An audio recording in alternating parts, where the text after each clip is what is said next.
T-Webs is here. Cool. Hi, How's the rest of you ladies. guys doing tonight? Fantastic. Fantastic. Whoa. Oh, Jinx. Yeah, it's not exactly death-defying hot right now. It's actually not so bad. You got your internet situation under control? Shit, it ain't up to me, brother. Depends on how feisty the sharks are. Yeah, well, it is Shark Week. I'm sure you all saw that. Yeah. So, I know in Oahu, hammerheads were a big thing. I don't know what island you're on, but I'm on Maui. oh, okay. So, what, you guys get blue sharks, white gray whites, or I get tigers. I get hammerheads. I get white tips, black tips, oceanic of both of those. Also get the occasional scalloped hammerhead shark. We do get the occasional great white roll through. We also have gray sharks and Galapagos sharks as well. I don't know. We got That scalloped hammerhead sounds delicious. basically instead of being like the T-bar that a regular one is, the scallop part is that it's going to be more rounded, almost saucer shaped like the Enterprise, almost. I mean, not really, but you know what I mean. I've never had shark, but I've had scalloped potatoes, and those were good. I had shark steak one time, but it was long before I ever moved out here. Anytime I've ever caught a shark, I've always let it go out here. well, that was fine, nice of you. Well, that's just kind of what you do. There's like, That's a big catch and release out there. well, because technically there's this thing, I'll try and look it up. It's Aumakua, and it's kind of like a spirit animal, right? So part of the thing is that the Hawaiians have Aumakuas, and basically a shark was one of those guardians, basically. And so technically, that could be someone's uncle, aunt, brother, sister, father kind of thing. Now, granted, there used to be an actual ceremony that had to be performed in order for that to be done, but it's just one of those things about respect, the nature out here, and also the biology of it is that you need to have your apex predators so that they keep everything else in line. You know, they kind of proved it with the wolf a little bit, Yeah. and it's kind of one of those things that it's necessary because then if the next size downfish, well then they'll overpopulate and then they'll eat too much of the next step down, and then or basically the too much of the reef will get eaten, or you know, it's one of those things that it has an effect for sure. Right on, yeah, it would throw off the whole ecosystem thing and take out part of the circle of life kind of thing. I get Right. you. So I guess trying to get a CCW for protection while you're on the ocean is probably not a good idea. Oh well, they don't. It's a May issue state, so they're already not really going to issue one to you in the first place. So that would just be like insult to injury on the application. No, Yeah, I suppose. uh, I was just trying to be funny. Sorry. No, it's all good.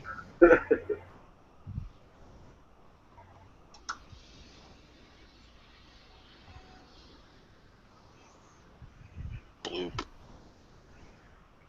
And I mean, it can also anything from a shark to a turtle to a certain kind of lizard to the owl to the crane. I mean, like like in the side chat that I put, in Hawaiian mythology, an Aumakua is a family god or often a deified ancestor, deified.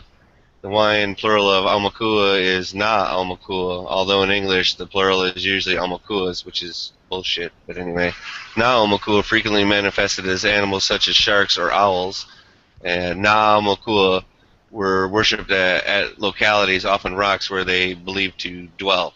I mean, like I said, there was this whole frickin' ceremony thing that one would have to do with like the bones of their ancestors, and this whole specific ceremony done in a certain way at a certain time in a certain place in order for it to actually happen, where the transfer takes place, kind of a thing.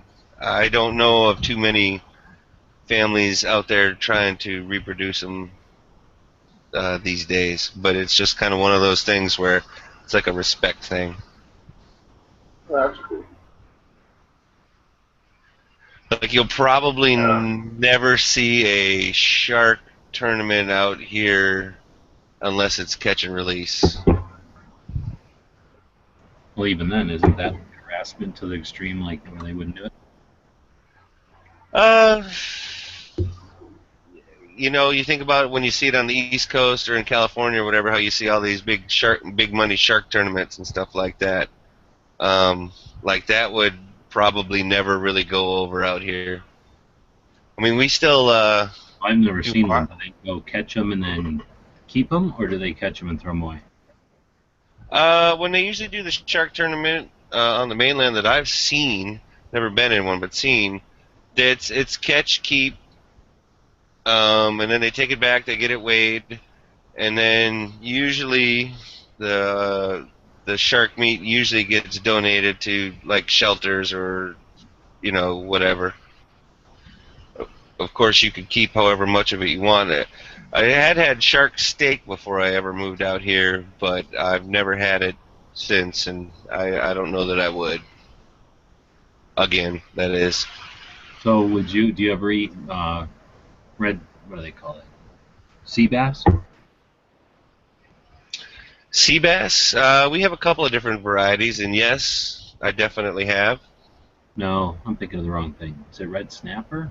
No. We got several different colors and types of snappers. You eat orange roughy? We don't have orange roughy out here, but I have eaten it before.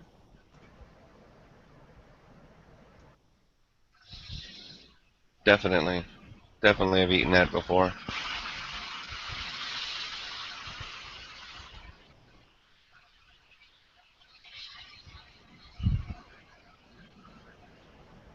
So no issues with that. Is there like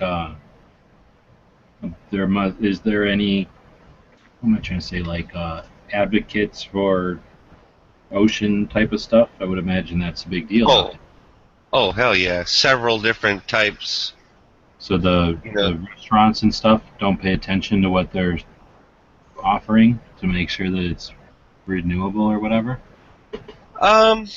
Well, you know, I don't think that between all the resorts, all the restaurants, and everything like that, I know for a fact that, you know, you can't catch that many mahi in a day to feed all the people that are eating mahi.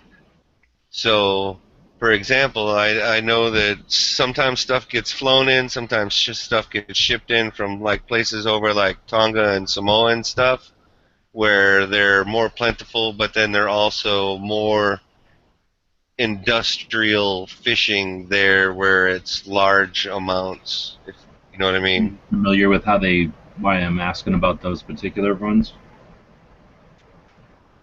Oh, you mean like orange roughy or shark or? Well, shark's different because shark's a surface dweller, but orange roughy, Chilean sea bass, anything that they call those, obviously they're not, well, maybe not obviously, but they're not just one species.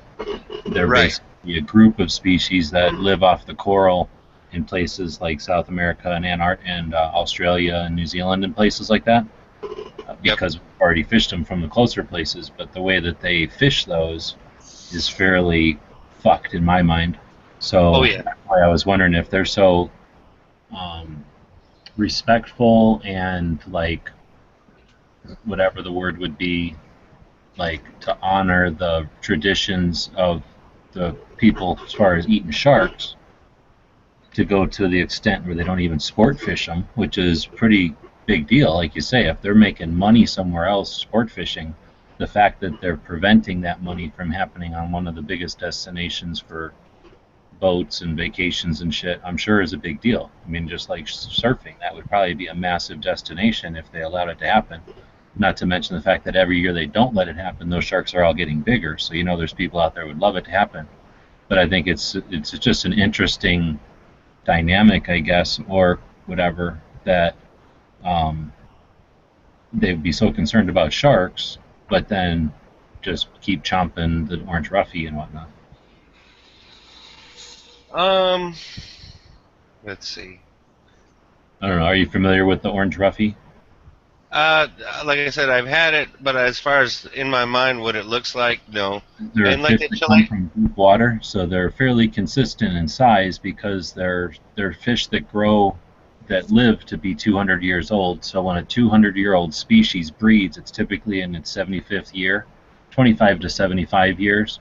So the way that they fish these things is, since they school above coral, the easiest way to catch them at a, like you say, an industrialized level is to send in giant chains with basically just chains, like big rakes, to the bottom of the ocean.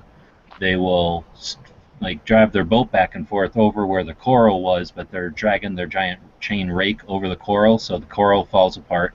Now the fish are still going to hover in that temperature of water where they lived their whole lives, but now the coral has just recently been removed underneath, and then they harvest these 75 to 200-year-old fish so that somebody can eat them, and they're going to call them either a Chilean sea bass or an orange roughy or whatever they feel like the marketing at the time is able to sell it Right. as, basically deep sea white fish. And what you're left with is the lack of a coral reef and the lack of a species, because it's not sustainable in any way, well, no, shape, or it's form. I far think. from sustainable. The only reason it's sustainable is because they changed the name of the fish, put it in a different kind of sauce, hire a different kind of chef to talk about it, and now you're eating it from New Zealand instead of Australia, so it's not an issue anymore until those reefs are gone. And then we're running around figuring out why we're only eating salmon and shit that they can do at the surface, Right, the farming, yeah. So anyway, that's one of those things that I don't know if I'm not necessarily a giant advocate of sea life, but I don't eat orange roughy once I heard about that, and I just always find it interesting to, there's a lot of people like, oh, I'm a so and so, so I will only eat fish. Like, what do you know about fish? Like, oh, tuna has Yeah. things in it. Like, there's a lot to know about everything you eat. Really, there's no perfect food, in other words. Nope. I definitely agree with you on that. I don't like the idea of eating a 200-year-old critter. It's just me. I don't have any interest in eating a critter that's 200 years old. That seems Well, and there's no way that they can, they don't even reproduce till their 75th year or something like that, that basically there is literally no way for them to reproduce to maintain the species, basically, when they're getting wiped out like that. Their habitat away. So even, it's just like salmon or something. If you dam in the river, the salmon could be free to do its thing, but it only knows how to go up that one river. So when you take its coral away, it ain't like it swims to Australia because it knows Australia has different kind of coral it can live in. It Right. just eaten by a shark or whatever that swims by because it's too dumb to do anything else because it's lived its entire life on that little thing that you ruined. So it just seems like kind of dumb, but what are you going to do? We've been doing it for a long time, right? Yeah, we're under the assumption that we're in charge. And I'm not saying we shouldn't be. I'm just saying sometimes we ought to think a little harder about that when it comes Well, to... it seems like, like maybe they that. find a fish that breeds in a couple of years and then put up some stuff on hinges or something. Well, No. like for example, a mahi-mahi, right? The dorado, it's also called on the mainland, right? So you know what I'm saying when I say, and dolphin, not dolphin, dolphin. So you know what a mahi-mahi is, right? Now I do. Do I? Oh, well, anyway, I think I'll I get a don't, picture. I don't pay that much attention, but go ahead. Okay, so anyway, so like a mahi-mahi grows like over 800% in 18 months or something like that. Oh, I see. Okay. So it grows so fast that its life cycle is basically spent eating. Like, that's what it does. Like, it's like almost in a constant state of wanting to eat and growing. So, in essence, if you don't wreck it, you can, like, mahi-mahi can be sustainable. Like, there's a picture of one right there.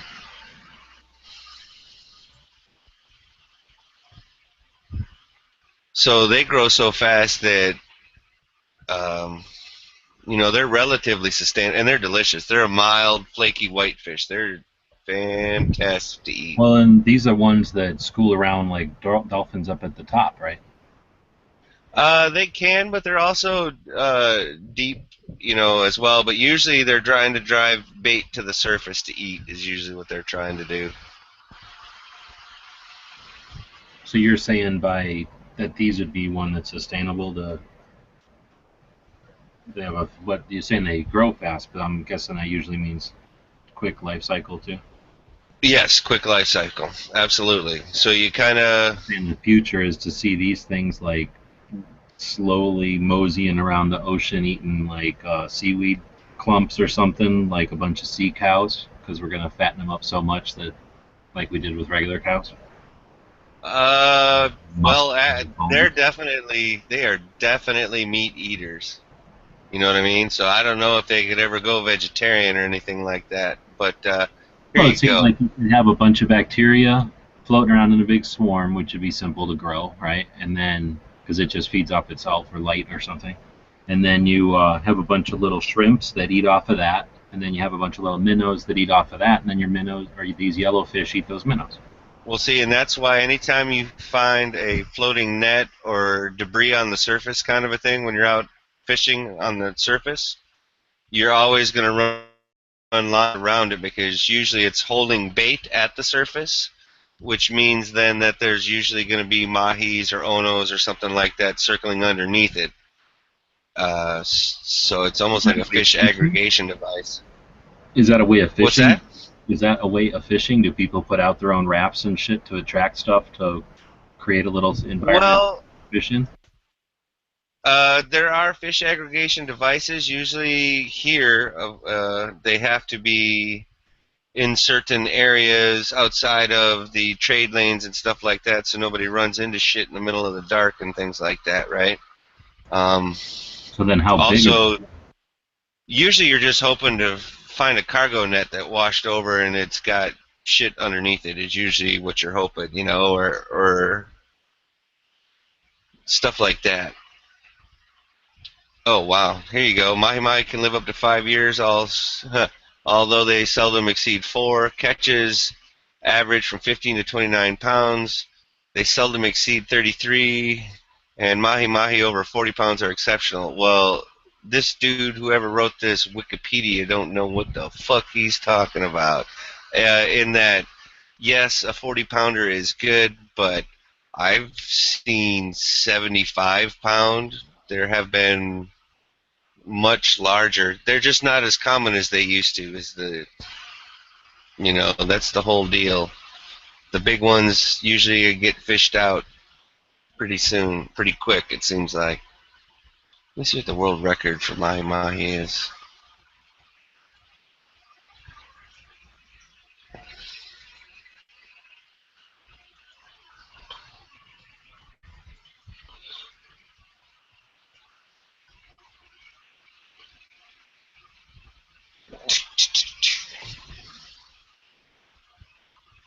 Well, according to my guide, it says that the best mahi-mahi would be U.S. Atlantic caught with a pole, and then the next good alternatives are any long line or anything from Hawaii caught on a pole, or from Ecuador caught on a line, and then the ones to avoid would be Costa Rica, Guatemala, and Peru.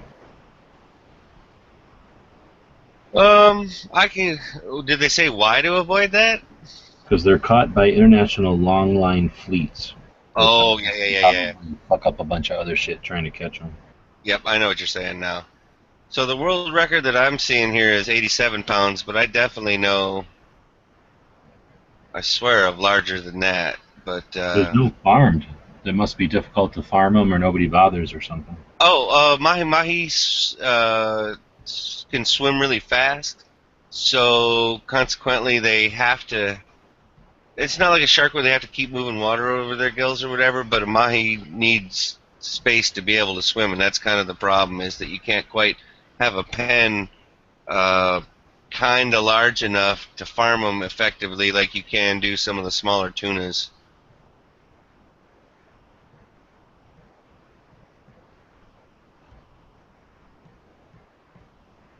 And also, I know down in Panama they do also, in Panama on the Pacific side, where I know somebody that's got a fishing lodge down there. They catch tunas and mahi-mahis and stuff like that down there. And of course, the ones I'm talking about, they're out there trying to catch it on rod and reel off boats. But yes, there is like long line fleets outside of the international waters boundary or whatever the fuck it is. And yeah, they're just out there like factory ships, just trying to slay indiscriminately, whether it's a mahi, a tuna, a shark, whatever. They're just out there whacking it, pretty much destroying. And yes, sorry about the fish channels. Whatever. They're always hijacking it for weird cat shit.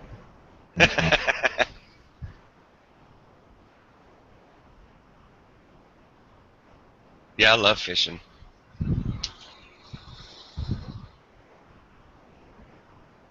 I used to have an aquarium. Hey, me too. I used to have a bunch. I had a Bunch big of what? aquarium. Oh, I barely Never did. had a saltwater. Only ever had freshwater. I had a planted aquarium that was a pain in the ass to maintain. Oh my god. So I eventually I just couldn't do it anymore. Like I had basically my ecosystem crashed. So I sold the fish and gave up. After like 7 years too. Nice. I like them, but they're kind of, unless you got somebody to maintain them or whatever. I just don't like being pinned down to them. It's not hard to learn how to maintain them yourself. It's just like when you do either a saltwater or a freshwater planted aquarium.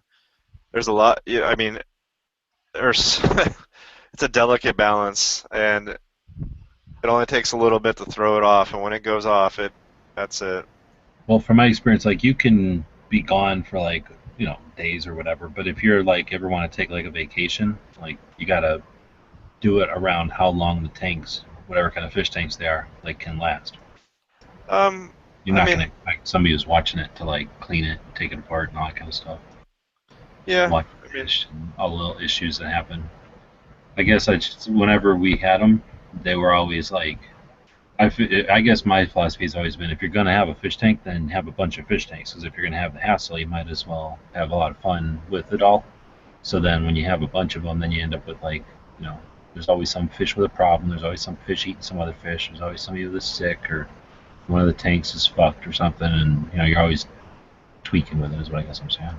Yeah, I agree. I mean, it's a lot of work, but once you get it going and get it to a point where it's all you really have to do is do a little bit of water change and just a light cleaning, and it'll just go and go and go on its own. Which is great. Once it's kind of on autopilot and you're just kind of cycling in and cycling out a little bit of water here and there, it's really not that bad. But yeah, I kind of got like you were saying, where like I had a 55-gallon, I had a 20, I had 2 10s, a 5, and a 2 at one point, like at the apex of my fucking. Out here? Yeah, out here. Holy shit. And it was when I had roommates and lived in a big size house, and so. Yeah, for me it was the same thing. When the roommates, we always ended up like, oh yeah, we'll all work on them together. So we always, eyes bigger than your stomach or bigger than your budget, and you end up with, we'll just make this whole part of the house tanks, and then. And that was kind of like I had a tank or two in my room. Then there was a tank in the living room. there was a tank in the dining room, you know, so it was always kind of like that. And Was it all fish? We had like everything, snakes and fish and stuff. And oh no, just fish. Oh, okay. I just did fish too. When I was younger and lived on the mainland, I had I don't know if it was a pet snake so much as that I had a snake. Oh yeah, you can't even own snakes. Yeah, definitely not. No snakes out here. That's definitely a no-go. But then people moved to the mainland, ended up downsizing everything. So like I kept like 120 and the 55, and then like everything else went. And then I ended up having to move out of that place like about 5 or 6 years after that. So like I haven't had like a fish tank in like 8 years or so probably. Yeah, same here. Just the response. Oh, mine's a size requirement thing that I just don't. I haven't been in big places lately, so it's just. I love it. It's great. I love the sound of the trickling water and all that, especially with the water wheels these days. But It's expensive too. I mean, let's not joke around. It can get. well, it can. Mostly, you're getting hosed on electric. Let's be real. You're getting hosed because the light, the pump, the thermometer, all of that shit is fucking the electric wheel just going the whole time, constantly, never stopping. Yeah. Electricity is expensive out here. They Yeah. got dukes out there or what?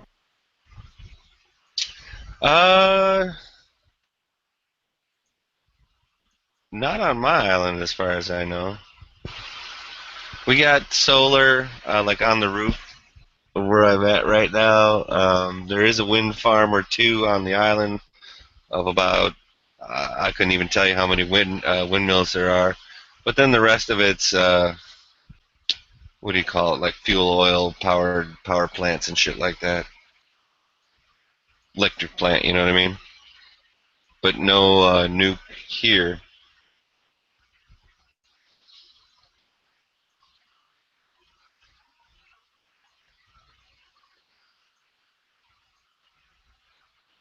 And you guys ever try to have tilapia in your aquariums?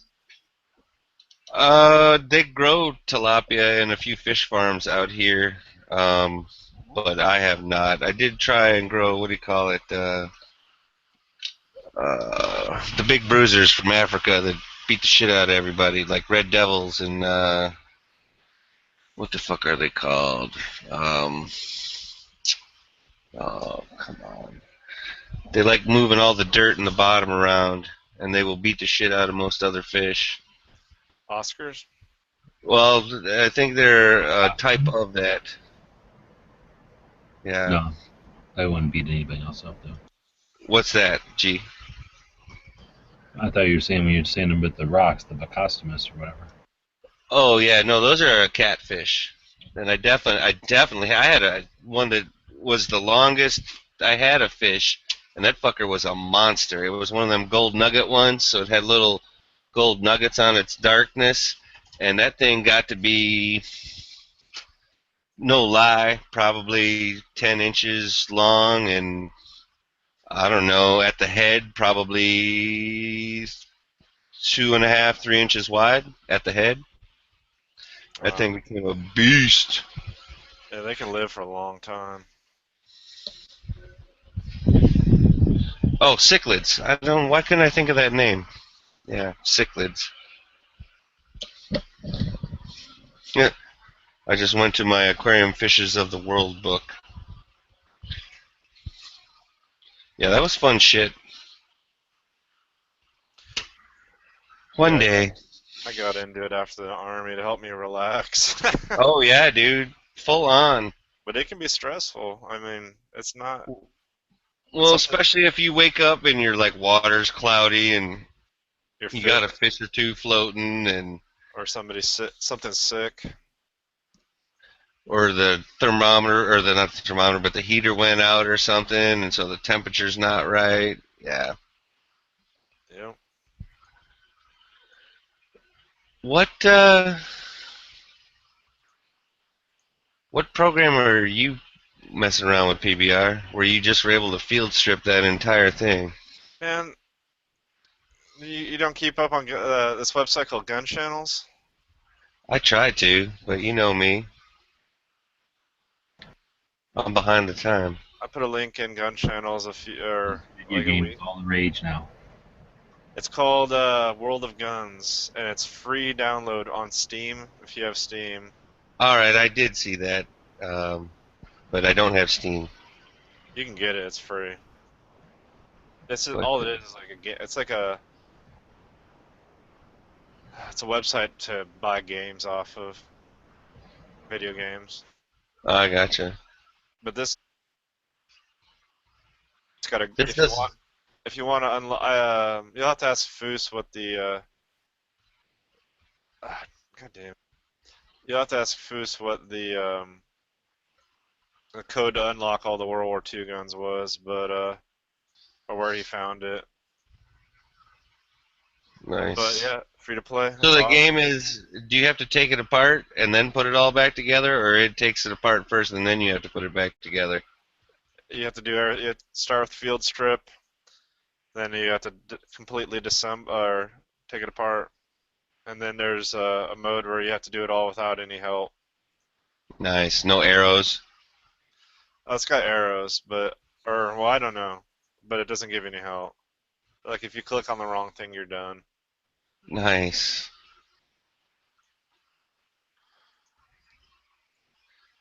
Yeah, very interesting. Yeah, it's Yeah, and full. I definitely saw that link, but when it said Steam, I'm like, eh. It's free. I mean, it's not going to do anything to your computer. And it's like completely whoever built this is like a gun person for sure. I mean, there's no way because it is like the detail is amazing. Like you can't Or an really you probably engineer. can't.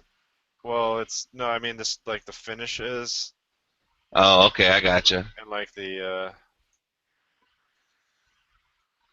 operate like you I can once I get it together I'll be able to actually shoot it.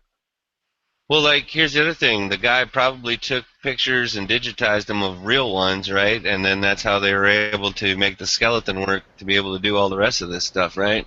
What a Yeah. sexist. What if it was a female that did this? What if it was a group of females? Okay, well, you do. Okay, yes. Dude or dudette. It's better. Was it that hard to be You Inclusive? No, it's not that hard.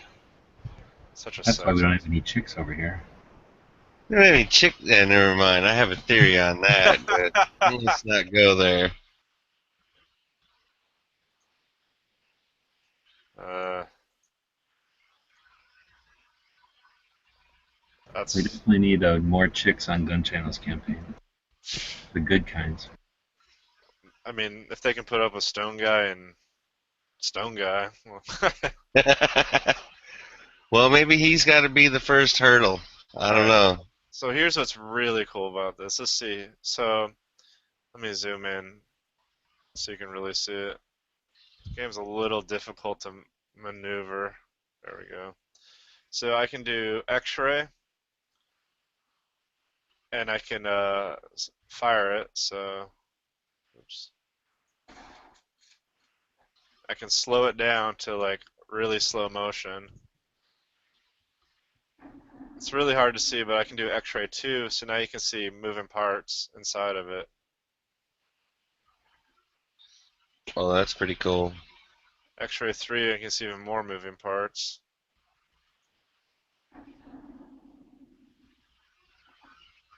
I mean, this is bolt action, so it's not as cool as like the full auto stuff. Get rid of X-ray altogether. And this is my favorite, is the cutaway. You know, like those cutaway versions that you Oh see? yeah. Yep. So here's a cutaway. I can fire the cutaway too. Oh, let me.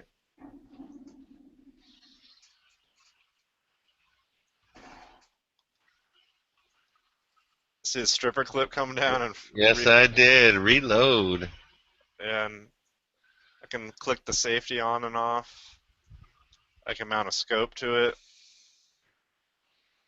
Or there's a scope mount. Here's a scope. Take the scope off. Take the mount off. Put a bayonet on the motherfucker. Bayonet. Take the bayonet off. What else do I need to do? And then the rear sight. I can move the rear sight up and down. Oh, that's it. The full auto stuff though is. Do you have a favorite full auto? Like, I might have it on here. I don't know, any or all. I love it. Here's just the tree of guns that I have unlocked, and the black and white ones I don't have. The ones in color I do. I mean, can't go wrong with the Thompson. What's the? Oh, okay. So I can click on the trigger and fire it that way. Semi. Where is it? Full auto. Hand me the chopper. And let's do a cutaway. Oh, can this one not do cutaway? Unfortunately, I can't do cutaway on this one, but I can do X-ray. There we go. And then full auto.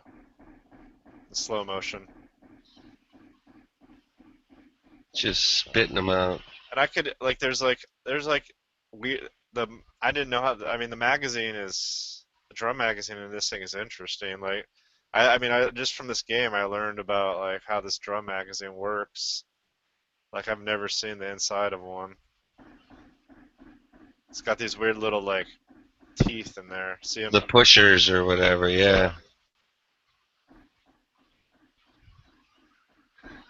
Like a water wheel or like a mill wheel almost. So pull the bolt back. You see the magazine release is pushed in. Mm-hmm. There it goes.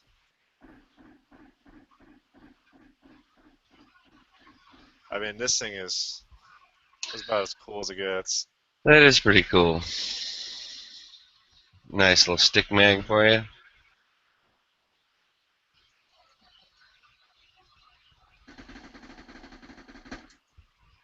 Nice, I heard that. Yeah, it's And that's probably about as long. It wouldn't even take that long, but yeah. I it mean, doesn't seem like it takes very long to empty one of those.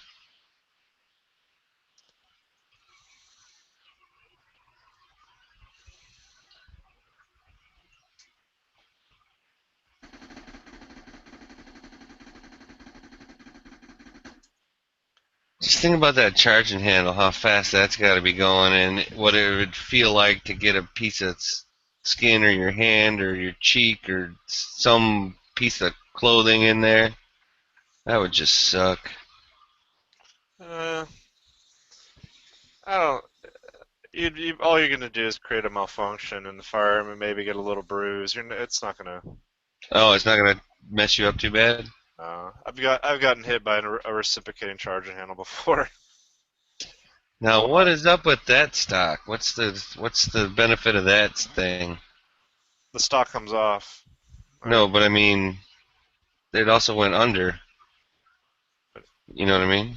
What do you mean? That's like not the regular stock, right? Yeah, it is. Yeah, it is. That's Really? the Thompson stock. It looks a little weird in this thing, but it's pretty much how it looks. Yeah. I mean, they had different the models. There's many. I think there's 3 or 4 different models. So Okay.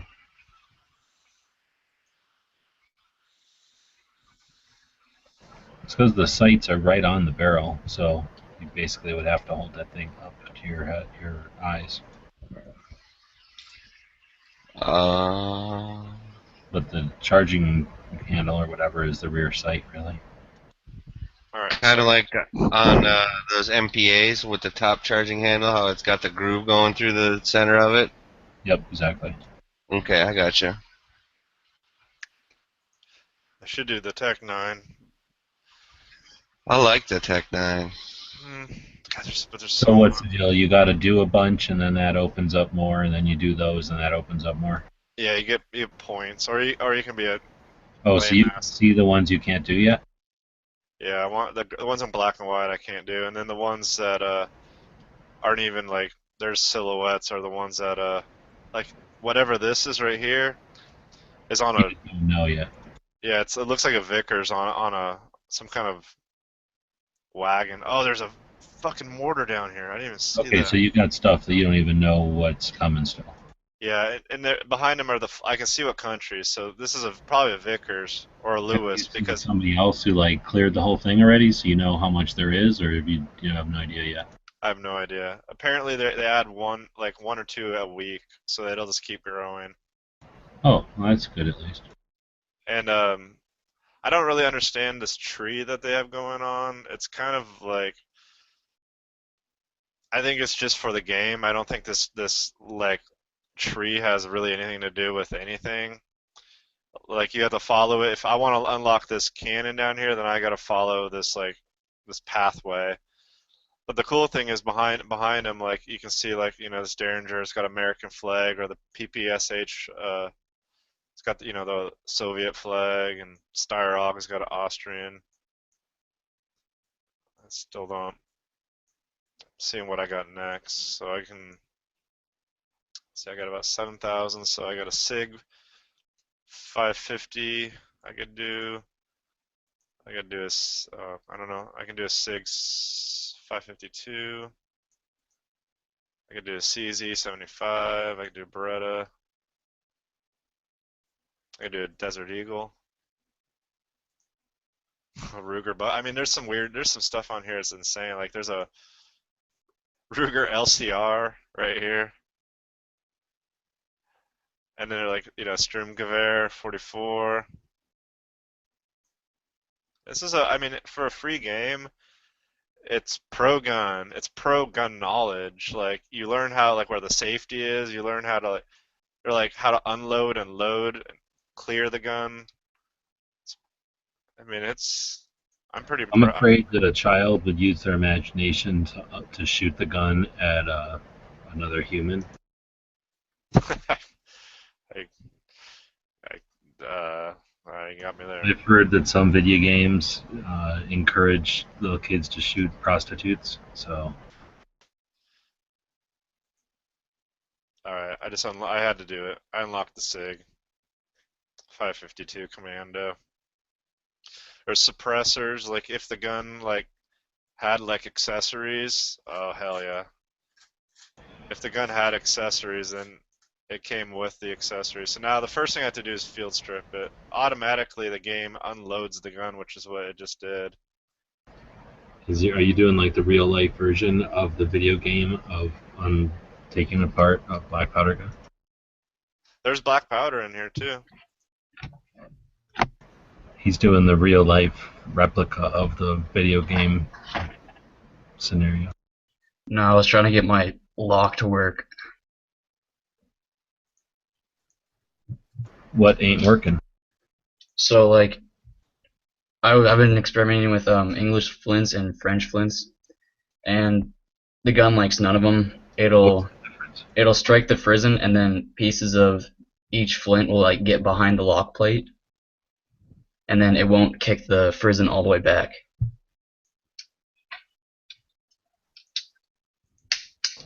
What's the difference between the two different kind of flints? I think one's supposed to be harder, and then the other one's supposed to produce a better spark. Oh, really? Can you tell them apart somehow? Yeah, let me show you. I just basically like got a big jar of them, so I don't know what the fuck I have. Alright, let's see here.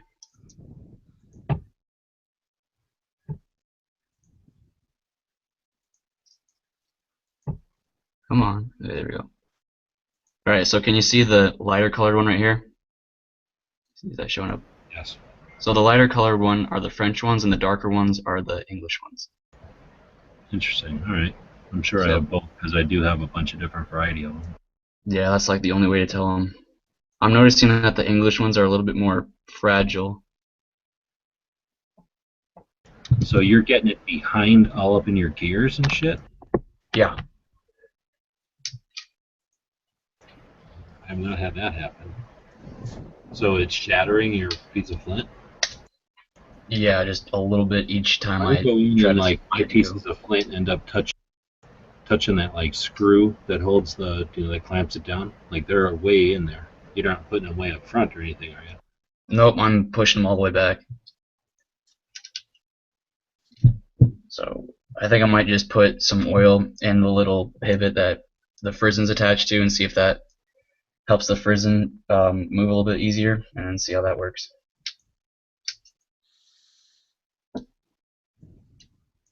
I don't have all that much experience. I only have 2. But the first one, I couldn't get it. It worked pretty much fine, so I couldn't really have to fuck with it too much.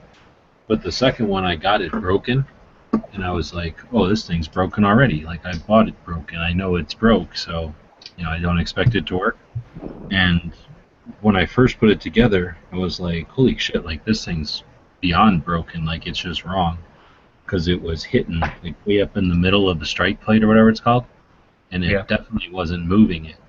And then the reason mine was broken was the big ass part that's on the trigger. That like big sloppy ass metal part that's the trigger up inside of there was like a Yeah. little bit high. So I just had to basically remove some of that material. And then it worked perfectly. But once it was able to go together and work so that the trigger actually worked every time, which when I got it, that didn't work. Just by just, whatever, that geometry of all working together now, like whenever it got together, it just started working and worked. So it hits in the same place and everything.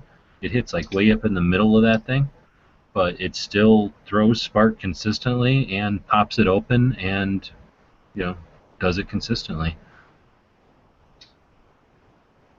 So you're saying that yours hits it and stops and shatters the rock and then doesn't throw the guy forward? Yep. Yep. That's exactly what happens. When you put that kit together, they already have the cutout for the side plate and the lock and all that, or you have to do all that? So like they do a rough cut, but every single piece of wood you have to do some work to. Yeah, but it's not like you had to figure out everything. So No, I and didn't have to plus do that's anything. all, that math is all done on the plate itself. It's not like you had to drill the holes in the plate. You just had to put it together. Yeah. You put the piece of flint in so that the chisel is down, Yep. or I guess you've tried it different ways. No, I just made it so like I guess the bottom of the hammer that it holds onto, the top of the flint points down towards it, so Yeah.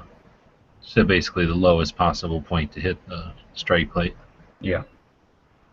But then what about spinning it around using one of the other edges or something? Like using the back edge. I don't know, or the side even, just to see if changing something would make it open at least for you. I don't think the side of it will even fit. Or Oh, like, I don't think it'll even reach it. oh, it's too short? Okay. Yeah.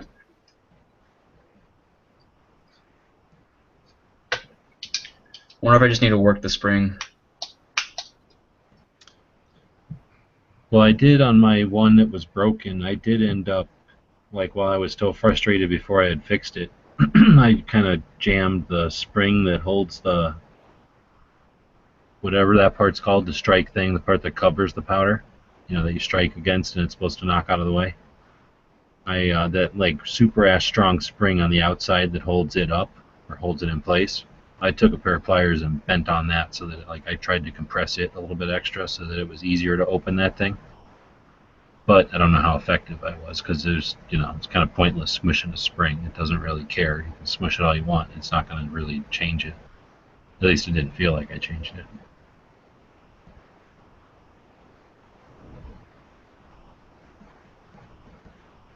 Jesus. This trigger group is a trip. What gun is that?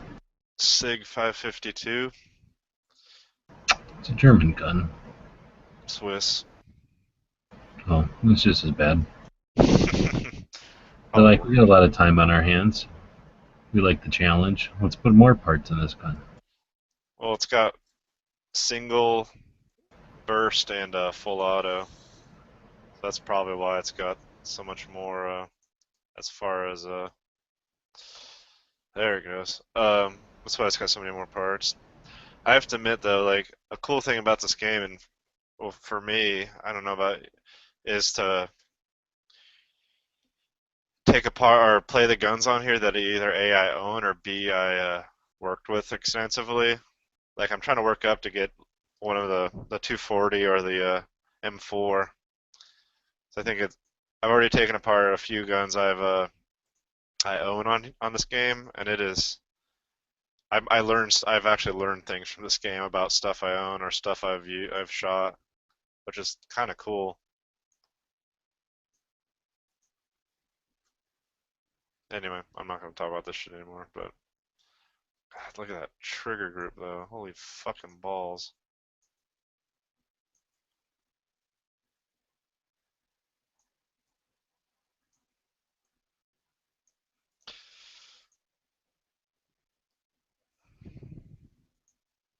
All right, I just oiled up some of the joints a little bit, and it seems to be working fine now.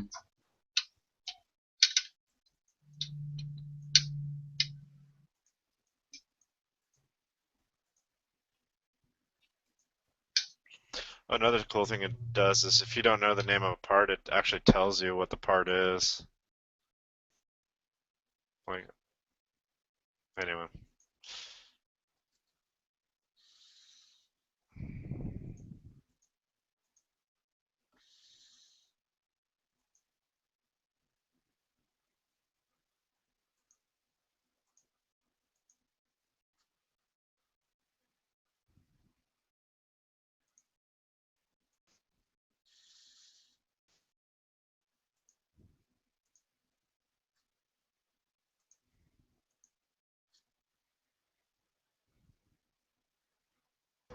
So what do we do tomorrow's show about?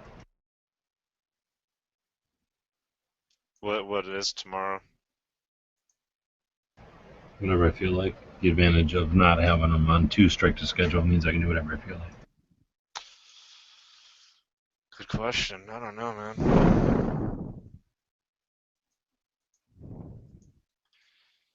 It's probably due for an AK one already. Or I could do just some other general gun topic, I guess. I mean, the AK ones always seem to be extremely popular. Is it time for the PKM chat? Shit, man. It's a bunch of us talking about how much we don't know anything about them. What is there to say about it exactly? Like, oh yeah, I wish I had one too. I wish I had a Bulgarian one. I wish I had a Polish one. I wish I had a Russian one. No, they're done. Like, I wish more Thank you for countries. joining us. I mean, let's just like, I mean, if you're gonna do that, let's just double down and just do the PK, and like, that'll leave it open for every variant there is, not just the M.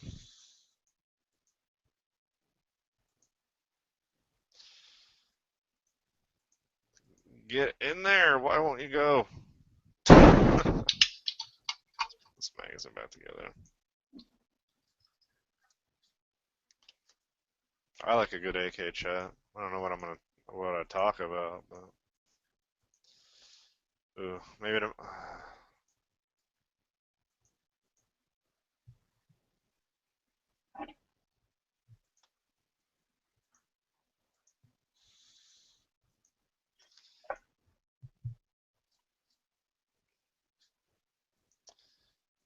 hammer. Oh, dude. I think I might be secret Swiss or something. I'm got this thing almost all the way together.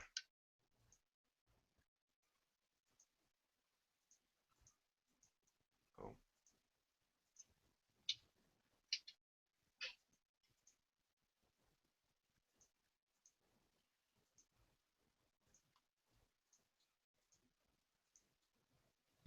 So, is it impossible to fail in this mode? No. This is like basic learning mode. But there is a game mode where, yeah, if I click on the wrong thing, which I've done a few times here, I'm done.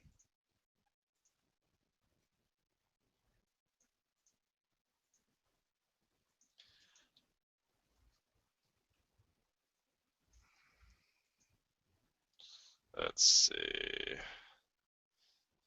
Put the bolt back in. The guide rod. I want to get to 240 so I can relive old memories. There's a one of the miniguns is on here. I don't know which model. There's a vehicle model with about 5 vehicles, and there's a skeleton one too with a bunch of skeletons, like different animals and dinosaurs and stuff. There's like a BMP. There's the DeLorean from Back to the Future. There's a couple hot rods and stuff. On World of Guns or a different program? No, this World of Guns. Like their bonus levels that they added because they can use that same like Yeah. system to take them apart or whatever. I know you already said it, but what site do you go to download this? Here, let me,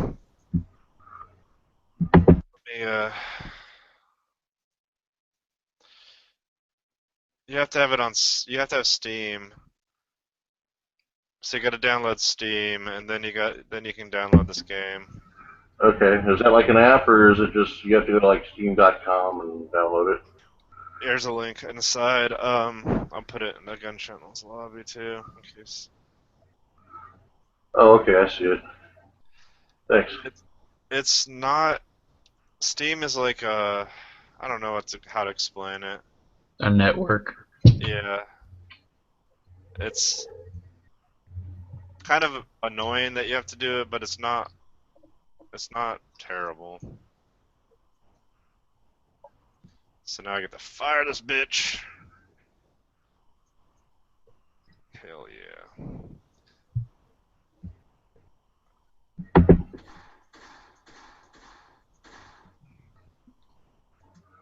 Burst. I love Burst. I think I'm the only person here that doesn't care about full auto, but Burst. I think Burst is awesome.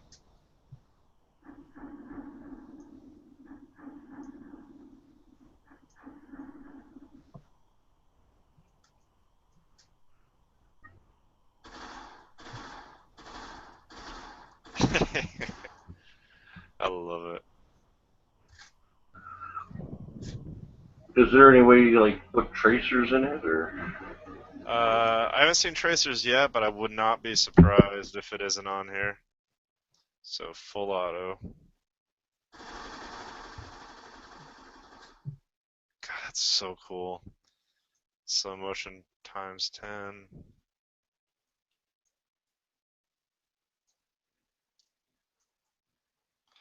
The controls are not. I'll warn you. The controls are not the greatest. You get used to it. It's a little clunky, which is annoying, but yeah.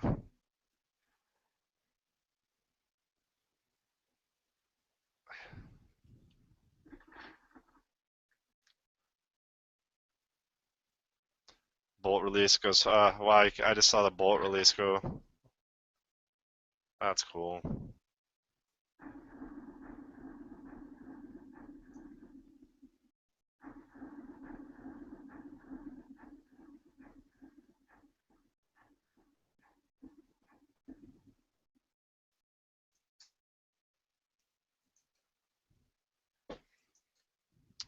So there's a red dot.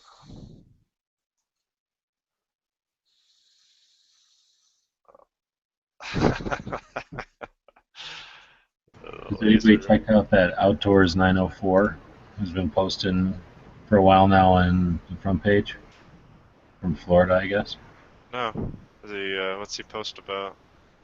It's not so much a he. I think it's a store, and I think they're the ones that have been. I want to say, well, they've been like. Their posts have been like, here's our new video. Please watch it and like our channel and favorite our stuff because that'll allow us to do more videos. And I guess they've got all kinds of famous people on board or something.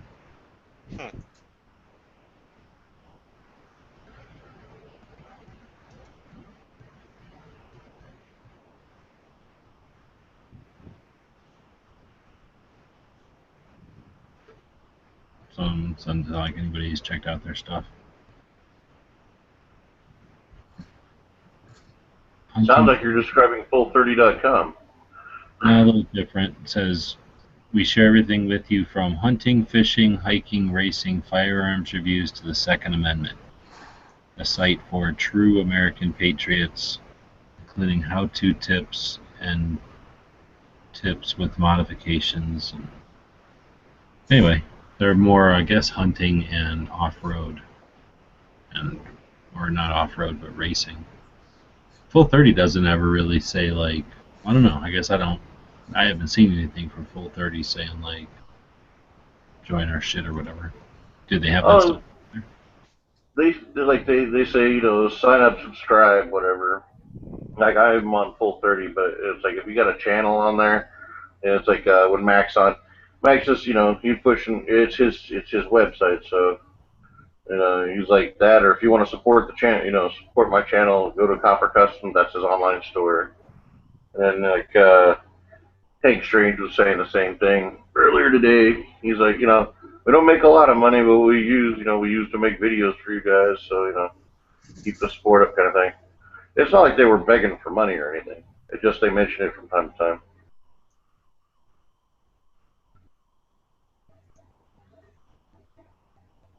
Yeah, these guys are more like just, I think, trying to start something new.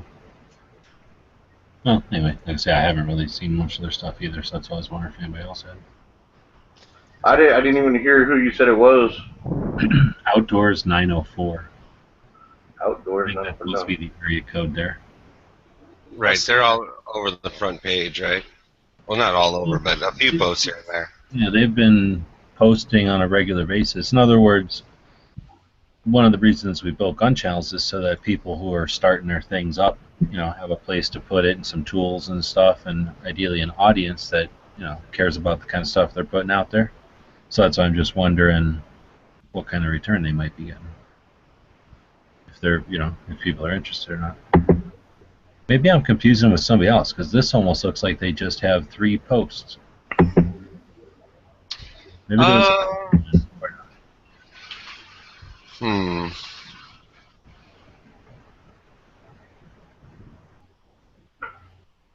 Oh, you know what it is? They started a channel here. Okay. I bet you that's what it is. Their channel is new, so I'll join their channel. That's good. The dude from 904 probably was just posting it himself. A lot of people do that. I'll join. Why not?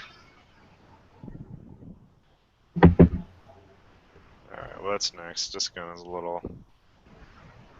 Oh, what's the matter? What's the matter, PBR? Oh, I'm sorry. I didn't know I was a Russian World War II vet. I forgot. Drink some vodka, and you'll be fine. Yeah, it's all more apparent with some vodka. What's that giant lump on the stock for? Is there something in there? I don't know. About to find out. I'm guessing it's, oh yeah, look at this.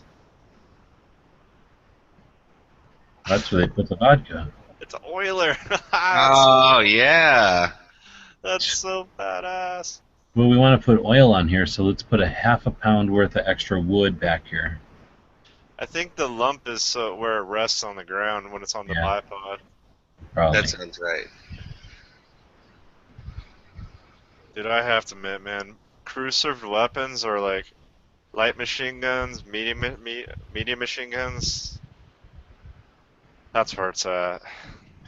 I mean, belt fed or like something like this. It's a magazine fed, but it's still crew served or light LMG. Maybe not crew served, but you know what I mean, like a BAR. There's nothing cooler. So you got to figure, like, since the advent of a repeating machine gun, if you will, like it's been like you know, the first machine gun wasn't a submachine gun or an assault rifle. It was a big old crew-served weapon. Or like to me, it's like full auto is like if it's not belt fed or on a bipod, you're faking it. It's like the Wow. essence of full auto, I guess is what I'm trying to say. So what? The first machine gun is the Maxim or no? I would say the Gatling. Yeah, that's what I was gonna say too. But that is not a. It's a machine gun. It's multi-barreled, but it's a machine gun.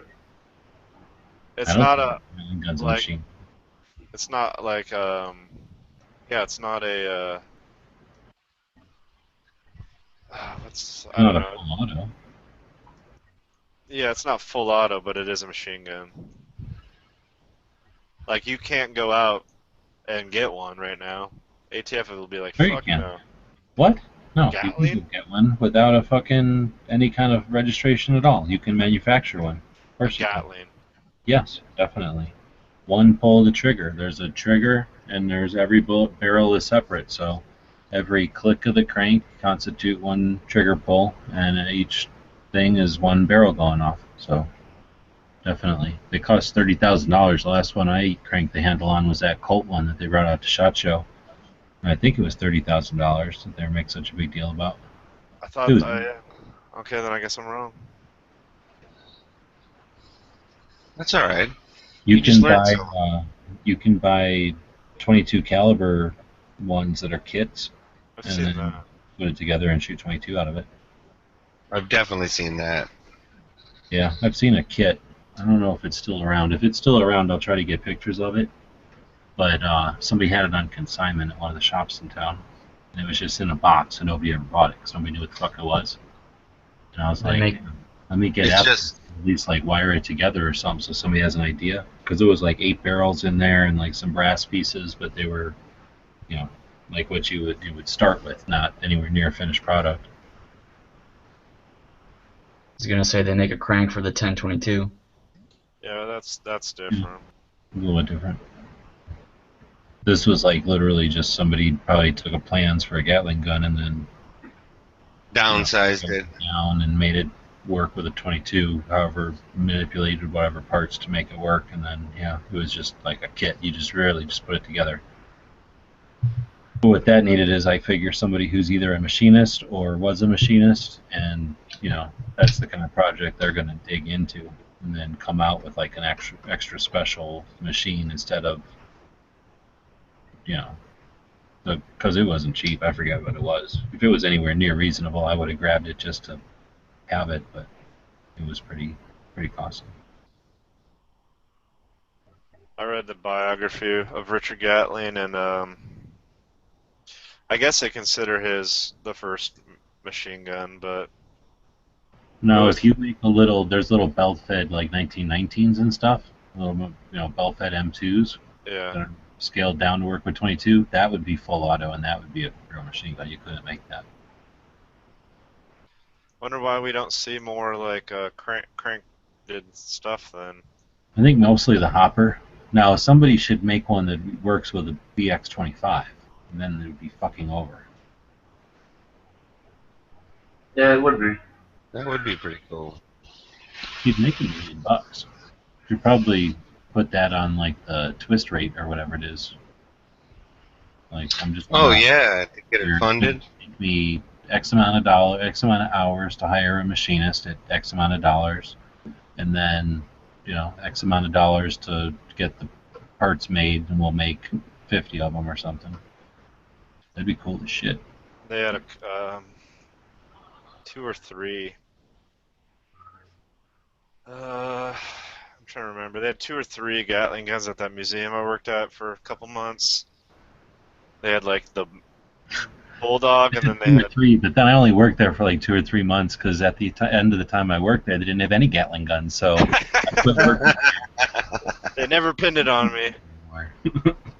But like, I don't know, man. They were. I mean, you probably can back this up if you saw one at the SHOT Show, but they are effing cool looking.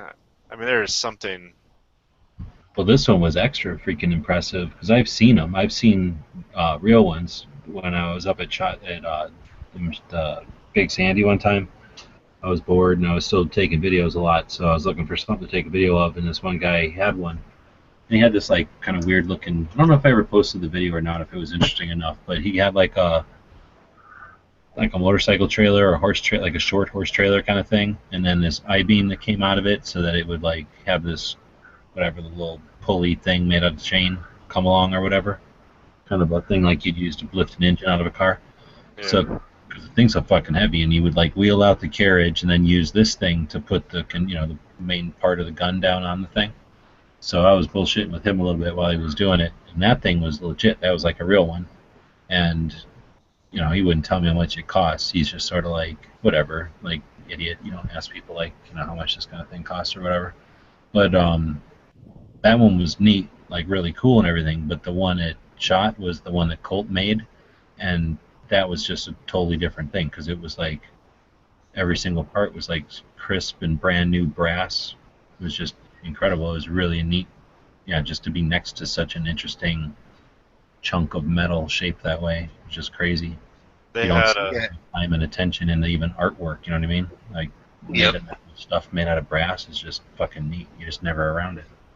I'm not sure. The autobiography I read. Let me. He's a doctor, yeah.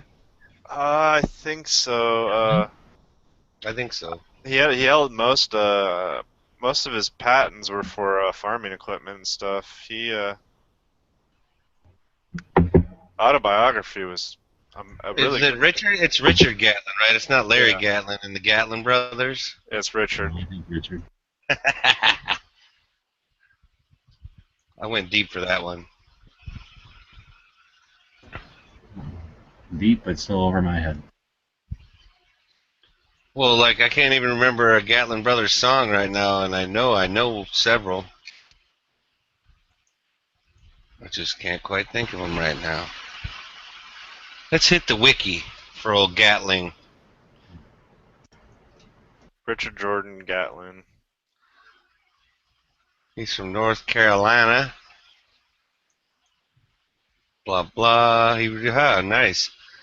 Created a screw propeller for steamboats. Nice. He Oh yeah, Mr. Gatlin's Terrible Marvel is what it's called.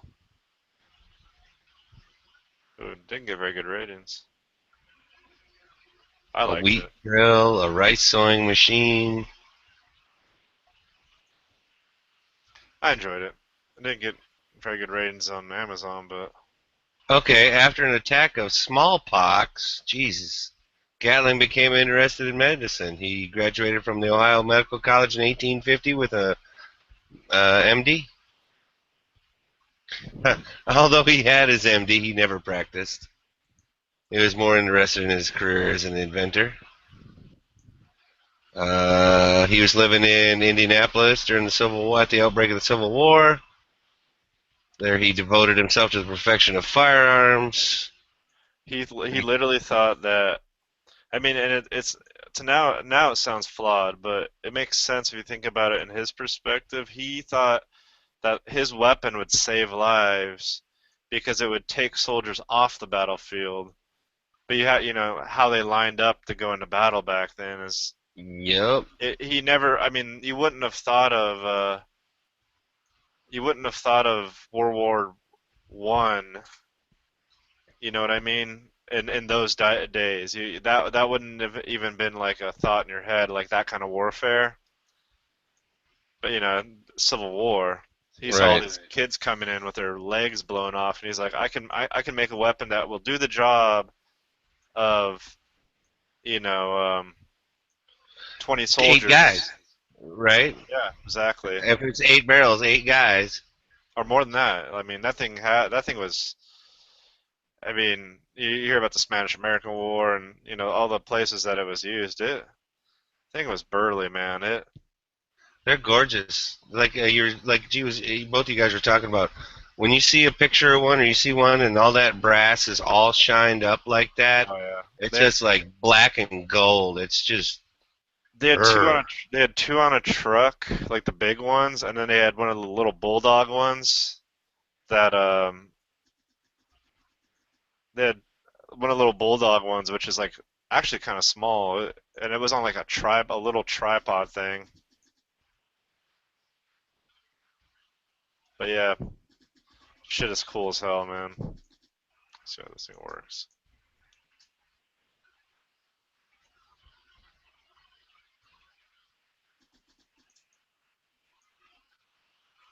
Yeah, what does he say? Invented the Gatling gun after a notice that the majority of soldiers fighting in the Civil War were lost to disease rather than gunshots. It occurred to me that if I could invent a machine, a gun, see what he did there, which could, by its rapidity of fire, enable one man to do as much battle duty as 100, that it would, to a large extent, supersede the necessity of large armies, and consequently, exposure to battle and disease would greatly be diminished. But not so much. Well, I mean, you got to look at what he's seen versus what we, know now. It Oh, makes yeah. perfect sense in his way of seeing things. But you know, whatever. I'm trying to see how many ended up getting sold during the Civil War. One general about 12, about one. Okay, so to make this thing smaller for transportation, you fold up the bipod, and then the flash hider screws off, and you screw it on the other way. Oh, to make it skinnier, to make it shorter. Transport state is what it's That's the called. new Ruger AR takedown model. Does that? Oh god. You save 2.5 inches. Now, are you just talking stories or what? What? Or does it really do that? Because I saw a picture of the 5.56 takedown or whatever the hell it's called. I didn't notice that. I'm not saying it doesn't do that, but Well, I'm just saying, like the Ruger takedown model, that modification saves you about 2 inches. gotcha. There's your flintlock. Um, Wait a minute, go back to that? That's such bullshit. Oh man, what the fuck? You go to all that trouble to be historically accurate, and one, they fucking shouldn't have the flag back there, but two, what the fuck, they got a modern, like, 59 state, or whatever, 50th state flag. version of the flag when they've got it on a fucking Thompson. Well, I And then, think they're just saying it's American made, right? That's all it's Yeah. saying. Yeah, Yeah. but the Russian stuff they have on an actual Soviet flag. I and could they have it of the era.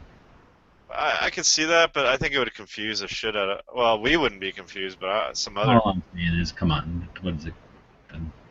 some Canadian that doesn't know Programming. anything would be like, "What's this flag with a round circle? A circle of round stars?" Canadian. Why didn't you go for the bonus? What are you scared of the bonus? The bonus is, yeah, I'm You scared can't of do them. bonuses. What? What do you mean you can't do bonuses? It's only familiar with guns he's familiar with. There you Oh. go. Yeah, bonus is I have to take it This guy apart. already took this gun apart. Big deal. I honestly would love to have one of these. I legitimately would love to have one of these. I've stood up next to those things before. I forgot which Is book that I. a Bren? Is that a Bren gun or a Lottie or a? It's a little boys. gun. That's it. It's a part. That's a boys. Boys anti-tank rifle. It's one that we Some- can't own. You can convert them to 50. People have converted them to 50 so they can own them, but one of the books I was reading was talking about Marines who were shooting the Japanese because there were no tanks. I'm like, oh god, I think it was Guadalcanal. Oh no, there were tanks, but all the tanks are destroyed. But these Marines are still having to hump this thing around, and so they just used it on fucking soldiers because they could shoot really fucking far, and it was pretty damn accurate. Well, wouldn't they use them on the entrenched like machine gun nests and stuff like that, or? Oh yeah, you could use it on anything, but they were just like they were trying to they would Huh. have some like guys in a machine gun, and then they'd be trying to hit them from further than a day away Yeah, with this thing. and it's gonna put a large hole through something. Dude, this thing would pop a person like a water balloon. I'm serious, man. I fucking. I mean, the book was like basically talking about it because it was pretty fucked. It wasn't like they were just recalling it, but it was they were like, yeah, just burst them like a watermelon. So it probably said something about making a mess Oh yeah. without trying to be disrespectful. Well, then I mean, again, you live through something like that. I imagine you're entitled to talk about it however the fuck you want to talk about it. I'm kind of with you there. I mean, if you could have died, then you have every right to talk about it in whatever manner, or not talk about it. Either way. I've that never you seen I've never seen a single the thing is like if it's some college student that's getting offended by the way these guys are talking about it. I've never seen a veteran soldier get offended. You know what I mean? Like, when these guys are actually talking about it, they live through it. Fuck you if you're gonna get offended by what they live through. And like, dude, it was kill or be killed back like during the Pacific Theater. There was no. Okay, so this just happened. Like it was either on NPR or something like that the other day, and my friends were telling me about it on the 4th of July, and it had been a Japanese soldier. He was either a pilot or I'm pretty sure he might have been a torpedo pilot, I guess, because Torpedo pilot. you know what I mean. Risky job. Torpedo bomber. Excuse me, pilot. Yeah, but then Uh, you laugh, but then they had those manned suicide torpedoes. Right, right. That's why I had to clarify that, I guess, because so he was over here on some thing or whatever, and it was after the whole little shindig or whatever, and then they were leaving the Arizona Memorial, and Oh yeah, I read about that. right, and so he apologizes, because he truly felt bad, like, oh, I'm so sorry for, the Arizona or whatever, I was definitely one of the, definitely one of the guys that sank her or whatever. And then, like, the guy he's talking to is, like, some other grizzled World War II vet or whatever, and pretty much just as almost nonchalantly but respectfully, he, like, says, well, I was there when we sank the Nobu or whatever it was, and that was, like, his carrier or whatever that got sank to the bottom either at Midway or Guadalcanal or whatever. Yeah. So it was, like, one of those things where it's, like, Japanese dude wasn't trying to say, "Oh, I'm apologizing, but fuck you," and so I thought it was kind of good or cool or, I don't know if "cool" is the right word, but appropriate that the other guy, the American guy, was able to turn right around and go, "Well, what, I'm sorry for sinking your carrier. Then, if you're sorry for, killing my friends, I'm sorry for killing your friends."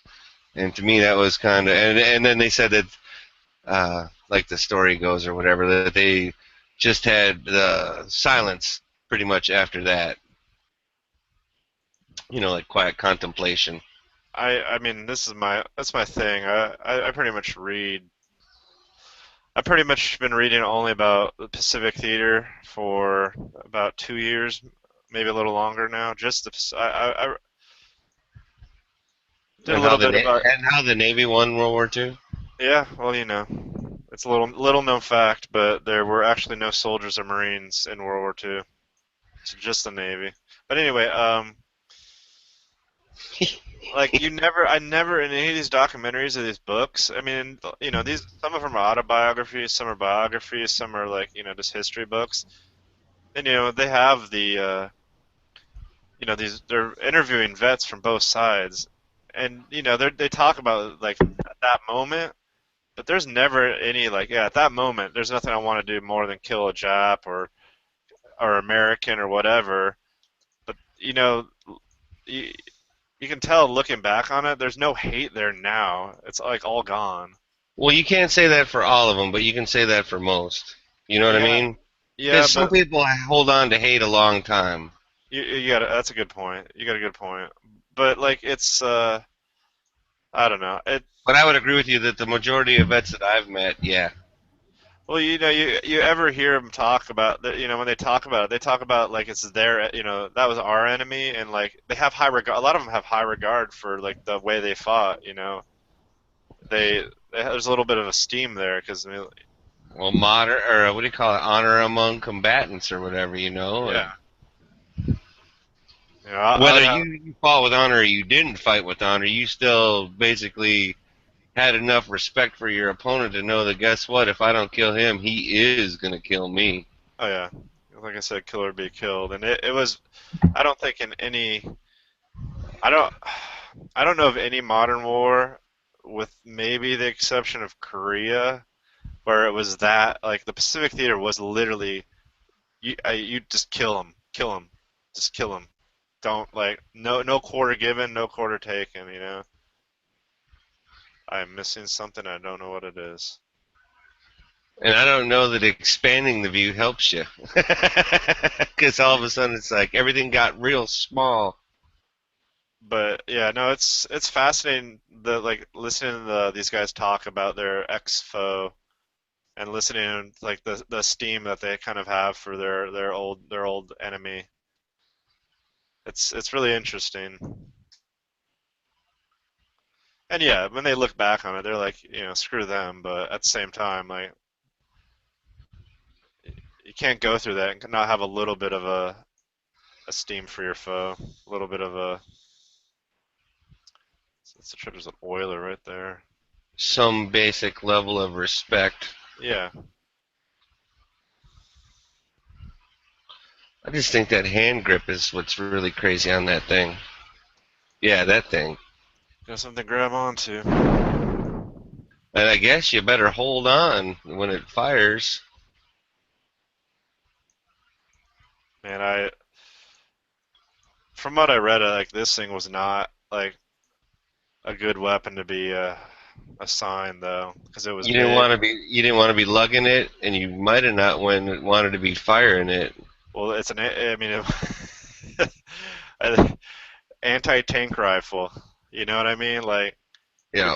you're pulling the trigger on a tank. You blow it. I guarantee you that tanker's gonna know that. They're gonna probably figure out where that shot came from. Oh, and you cannot run fast with that thing. And it's bolt action, so you're only. Man, it's bolt action. The recoil on that thing must be semi-ridiculous. Well, check out this compensator. Let me see if. God damn it! This thing is. Yeah, look at this compensator on it. Oh, wow. It's got this.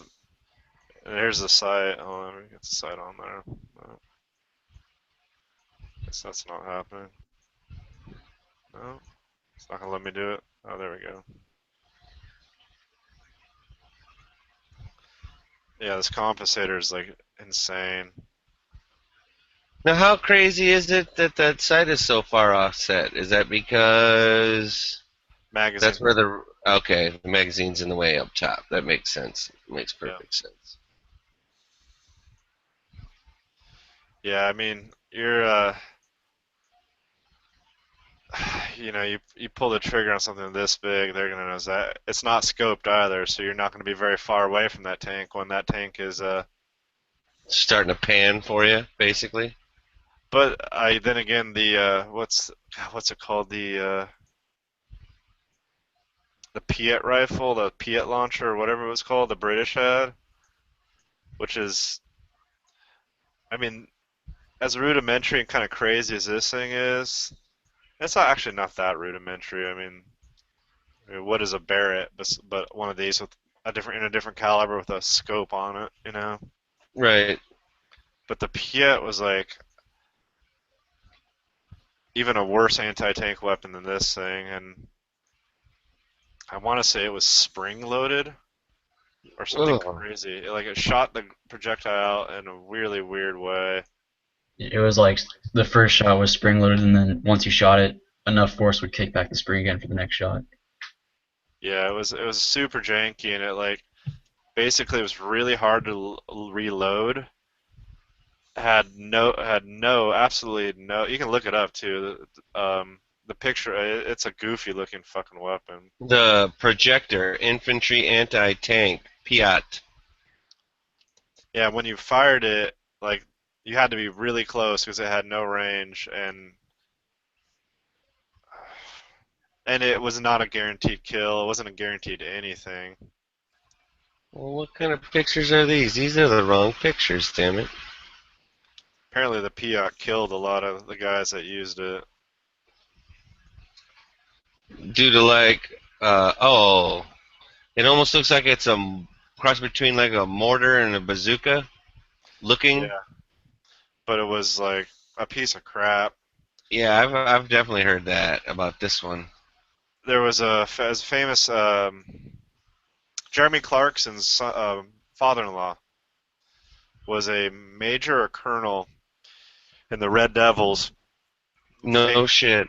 Won the Victoria Cross for his actions during Market Garden, and famously went toe-to-toe with I don't know how many tanks with one of those things, and that's what he got the Victoria Cross for.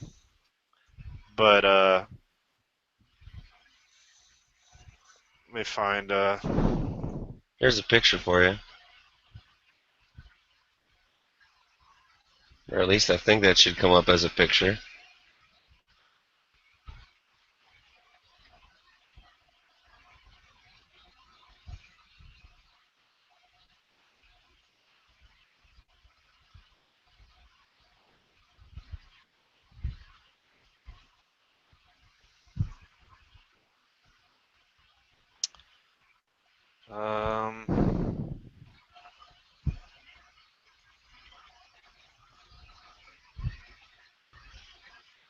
Let's see.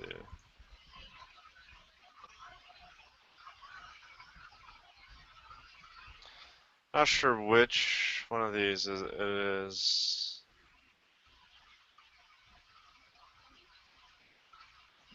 What you talking about, Willis? I think it's this one. Let's see if I can find one in HD.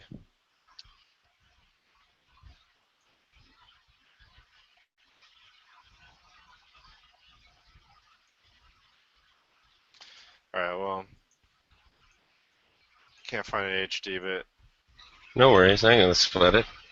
it's his documentary about the Victoria Cross, and he talks about his father-in-law and what he did. And I have to say, man, I've read a lot of citations for the Medal of Honor, and I've read a handful of Victoria Cross citations, and this one is easily in the top. I don't even know. It's one of the craziest ones I've ever heard, as far as insane, like, just insane stories. That guy was lucky as hell. I subbed and favorited it for labor. I don't know if you need to sub it, but Well, it's he never. I mean, he only had 15 subs anyway. So every once in a like, and here's the other thing: like, this channel could have been closed down, years ago or whatever. I think Jeremy Clarkson's on 3 documentaries, war documentaries. He produced and narrated, and they're on his Wikipedia if you ever wonder what they are. And all there's either 2 or 3 of them, and all 3 of them or 2 of them are really good. Like, he definitely has a knack for finding some pretty damn good. Source material or what have you. He's a talker. The old jazzer. What am I missing? Oops. Alright, time for a hint. Well, I got bad news for you. Uh-oh. What's that? It's like your island's going out of business. What, mine? Yeah, I'm eating these pineapple rings. They're Uh-huh. delicious, but they come out of Kenya. Yeah, we don't really do pineapple here so much. We do Sorry to hear it. sugarcane. We do have some pineapple, but my land and pineapple, folded. Pretty sure due to some shenanigans. Let's see. I feel like I got the SARS or Ebola. What is it that came out of Africa now? Ebola. All of them. Everything. Shit. You have the I hope what's they can't known even as call it pineapple. you have the pineapple AIDS. I'm not sure if you're aware of that. Pretty sure. Do you have to actually do things to the pineapple rings to get that, or Uh, I can't even fucking go on with the joke with that. I'm sorry. I can't believe I waited this long. I got halfway done eating this. Now I feel bad that I ate a bunch of African pineapples. Whatever, man. I'm sure it was delicious. They were. They're the most delicious pineapples I've eaten in a long time. What surprised me is at first I bought them because I'm lazy. You don't have to take the top off with a thing. You just have to yank on it. It's like Uh-huh. Pringles can or whatever. Yep. So I can't remember last time I ate or I opened a can of pineapple where the pineapple rings were as big as the can. You know, like back in the day, that's why the Mhm. can was that big, because that's how big they cut them. And nowadays you get this little like pencils floating around in there. So I was like, wow, these things are huge. They're gonna taste like shit because they're filling up the whole can, and they're like delicious. But there's sugar in it, so I'm sure they just have a bunch of extra sugar added. Yeah, because that's I think I tried to explain it before. Like, it's a certain generation of the pineapple. Like, first generation Oh is yeah. gonna be like the big ones, and then like second generation is like the next size. And so like by the time you get to like the third time that one plant is producing a pineapple or whatever, it's already almost down to like chunk.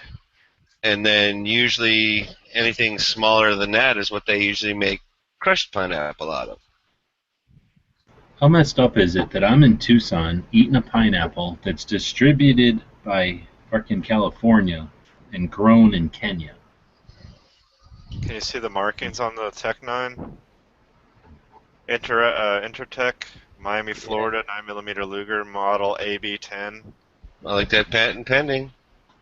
Is that an AB10 though? Yeah, AB10. I That's don't not know. an AB10. It's a Tech. I I don't know. thought the AB10 had no barrel shroud. Can you tell me the guy's name? PBR. AB10. I know you can, G-Webs. What, the guy that made this thing? Yep. No, I don't know anything about him. It's totally wrong. This is an AB10.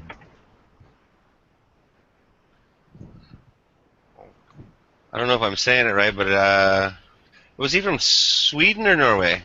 Because you can't really mess with that. Sweden. Just like you never want to tell somebody from Australia that you think they're from New Zealand and vice versa. I'm pretty sure it's the same way with the Swedes and the Norwegians. I mean, they did kill each other for several thousand years. Well, this thing can't be right because the barrel's not threaded, so I don't know. George The Kelgren. barrel's threaded. No, on this? No, it's not. Look down the barrel if you can. Yeah, Oh, no. It's supposed to be threaded up in there. Maybe that's one of the shortcomings. They just can't have it be realistic. Oh, they Well, failed. plus it was just throwing out live bullets. You saw that, right? Gotta unload it before you take it apart.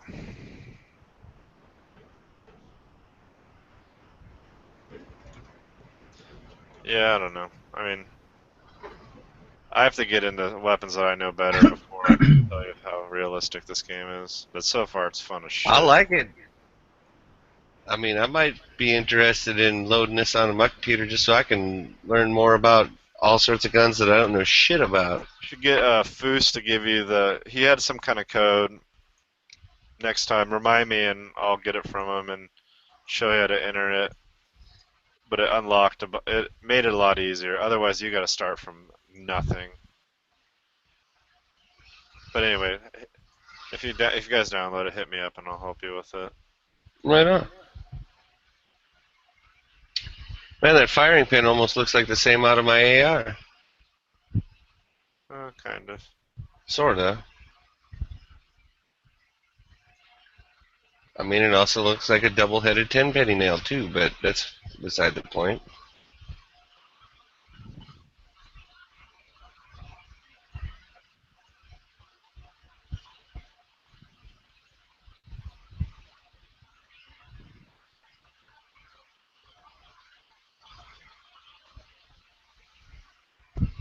Do they have the Tech 22 in there?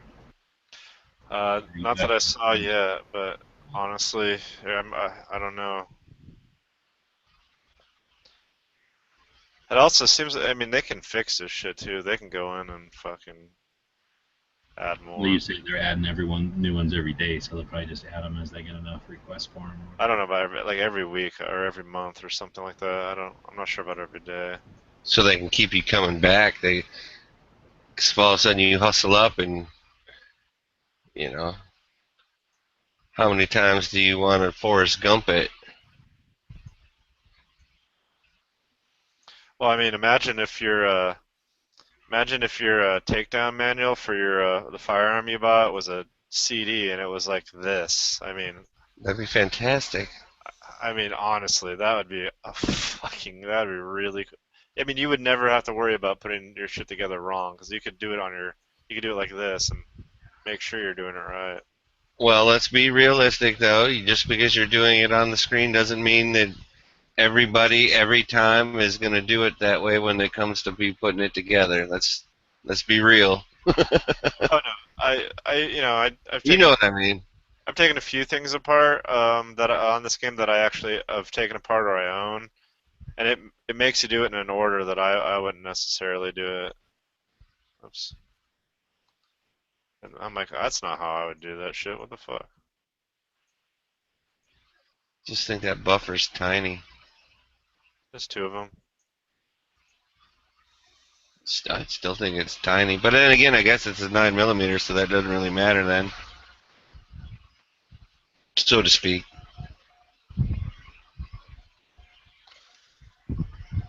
Hell yeah. Look at that. That's gorgeous. I like the look of that. Oh, yeah, I did find 10-round magazines one time for it. I seriously thought about trying to pick one up. Somebody tried telling me they were a jam factory, though. that's what I've heard. From people that have owned them, or people that have heard that.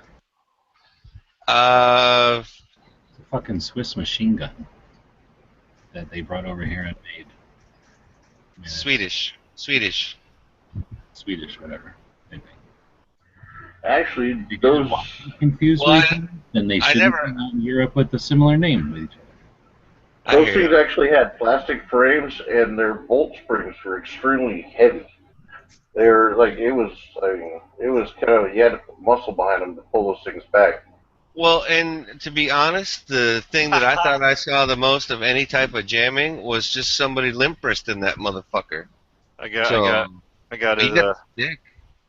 I got If you kept it well lubed and once you broke it in and broken the springs, there was no problem to it. Here's the Jam Factory with this magazine. Look at that thing. Oh, look, does it say Pro Mag on it? No, it should be just fine. Go back to that 10-rounder though, and make me feel at home if you would. Because There you go. I did find some. Is that a 10? Really? Yeah. That's damn. I spent all my credits, my points. I gotta. Got to do one in order to. Man, I don't know if I could take any of these. As far as they make you take this down, I could What is try. that? Tokarev, a Mauser. I could try the TT. Hold on, I gotta get some water. Hey, Hawaii. Ye- Now I know you guys are allowed to have 10-round mags in your guns, but like, okay, say you had like one of those Just Right carbines that are. It's a carbine. It's it's an AR platform, but set up for handgun cartridges. It's Does it not, apply to the law is not that it is 10-round magazines. It is that it is any magazine that fits into a handgun has to be 10 rounds or less. So, for example, the Just Right carbine, that same magazine fits into a handgun, therefore it is a no-go. Another example is those Chris Vector mags that are awesome. They have Yeah, mag extensions. Just because Yeah. they can go into the Chris Vector does not mean that you could own one out here, which is shitty. Yeah, that is pretty shitty. Yes, I you just could thought own a I'd Chris try to. Vector, but you can only use the 10-round magazines in it. I was just thinking maybe might be a loophole for you guys to be able to have 30-round mags for your like Glocks if you got a Just Strike carbine, and then say, look, no, it's for my Just Strike carbine. No, but the silly rule is that any magazine that will fit into a handgun. Wow, they must have really thought that one out when they screwed you guys.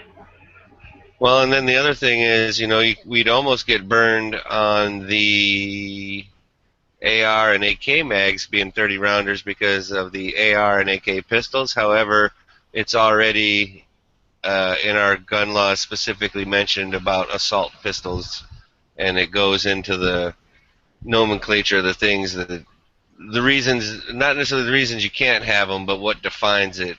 So, like the PLR 16, the Oh, yeah, okay, I know what you're talking about. the PTR 308 pistol, AR pistol, AK pistol, any of that you cannot.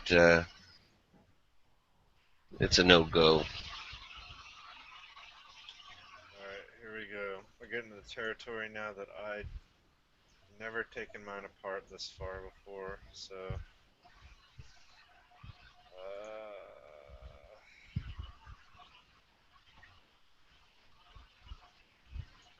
So what does blinking mean? Like yes, but no, that's not how it goes, or It highlights into when you blinks, it tells you, do you want it? It's like, let me get the mic up to my face. It's basically asking me if that's what I want. okay, I gotcha. Like, are you talking about this piece? Are you talking about that piece? I gotcha. Yeah. So, all right. Did I get all that out of there? The trigger group on these things trips me out. That you can, the whole thing comes out of the frame as a unit. That was always pretty cool to me. And what is that? 762 by 25, or is that? Is that what that one is? Yeah, and yesterday I said the PPSH was 9mm Makarov, and I was wrong. It's actually this caliber. It was 7.62 by 25. So It was originally 32 caliber, or the equivalent of 32 caliber, right? what? The what? It's like 32 auto, right? What is 762 by 25? Oh no, yeah. no, it's a hot little fucker. I was gonna say it's a speedster. Yeah, It's not a 5.7 because of the diameter or whatever, but it's probably got some similar action. Is it the same round they use in the broom handle Mauser? No, More than likely, no. no, it's a Russian caliber. The Mauser is obviously a. Germans. The Germans. Did I get it? No. What am I missing? Alright, slow down, buddy. You know these the Tokarovs, they used to sell Noriko used to sell them here in the United States back in the early 90s, in the late 80s, early 90s, and they were 9mm. You can get them in 9mm. Yeah. And they were a cheap little, everybody's like, oh, they're a cheap piece of crap. I'm like, oh, no, they're just surplus guns. They just rechambered it to 9mm. And I think they were. Correct me if I'm wrong, but I think those are actually, they weren't surplus. Those are actual commercial guns, like the SKSs. yeah, probably. Some were surplus and some were commercial. It depends on which one you get. I don't know a lot. As a 9mm, you're probably right. It probably wasn't surplus because they didn't use 9mm Luger over in China. Well, they certainly weren't a NATO country. Yeah. So Yeah, they weren't at that But it was time. modeled off surplus. You know, my friend's dad found one in his garage, quote unquote, but he's a retired sheriff's deputy. And my friend Brad was like, "Hey, I'll take that, Dad." And he's like, "I'm not sure where this came from, so I'm gonna go ahead and destroy it." So I think he might have pulled it off a perp or something like that, or some stupid person that wasn't too stupid to give him a break and just kept the gun. And plus, this is not for you, son. Sorry. Oh, my friend Brad, we shot it a lot as kids growing up. We took it to sheriff's range and shot it at targets all the time. Is that a retainer clip No, or something? Yeah, you had it. It was on the side. I don't think it doesn't come off. I'm not getting an arrow off of it. No, it slides forward. Well, in real life, it'd come off. I think at least it did on the 9mm arrows, Yeah, it's the not. commercial ones. But I don't think it needs to come off. You can just probably slide it back and leave it there. It's It's just just a being a bastard. when you put the pin through, you push the clip forward and it locks the pin in place. I think it was your takedown pin. No. Is that a little piece? Nope.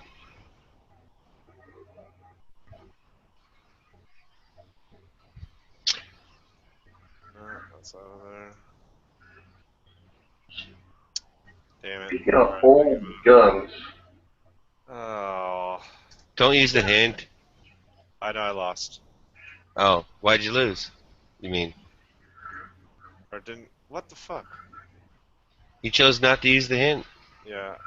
Oh, that motherfucker.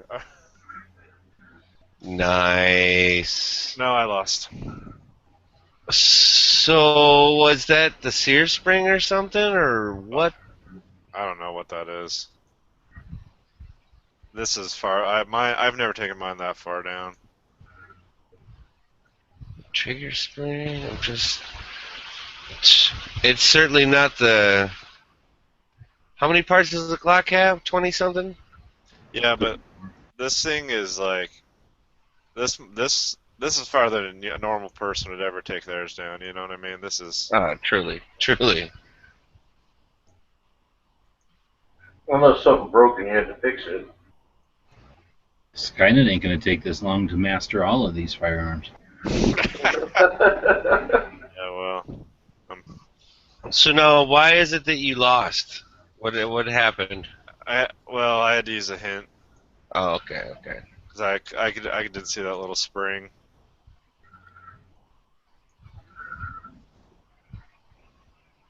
All right, let's see. Where am I? In some way, that thing breaks down a lot like a 1911. It's a Browning copy. Copied off Yeah. of it. Is it off of 1903 It or looks something? like a 1903.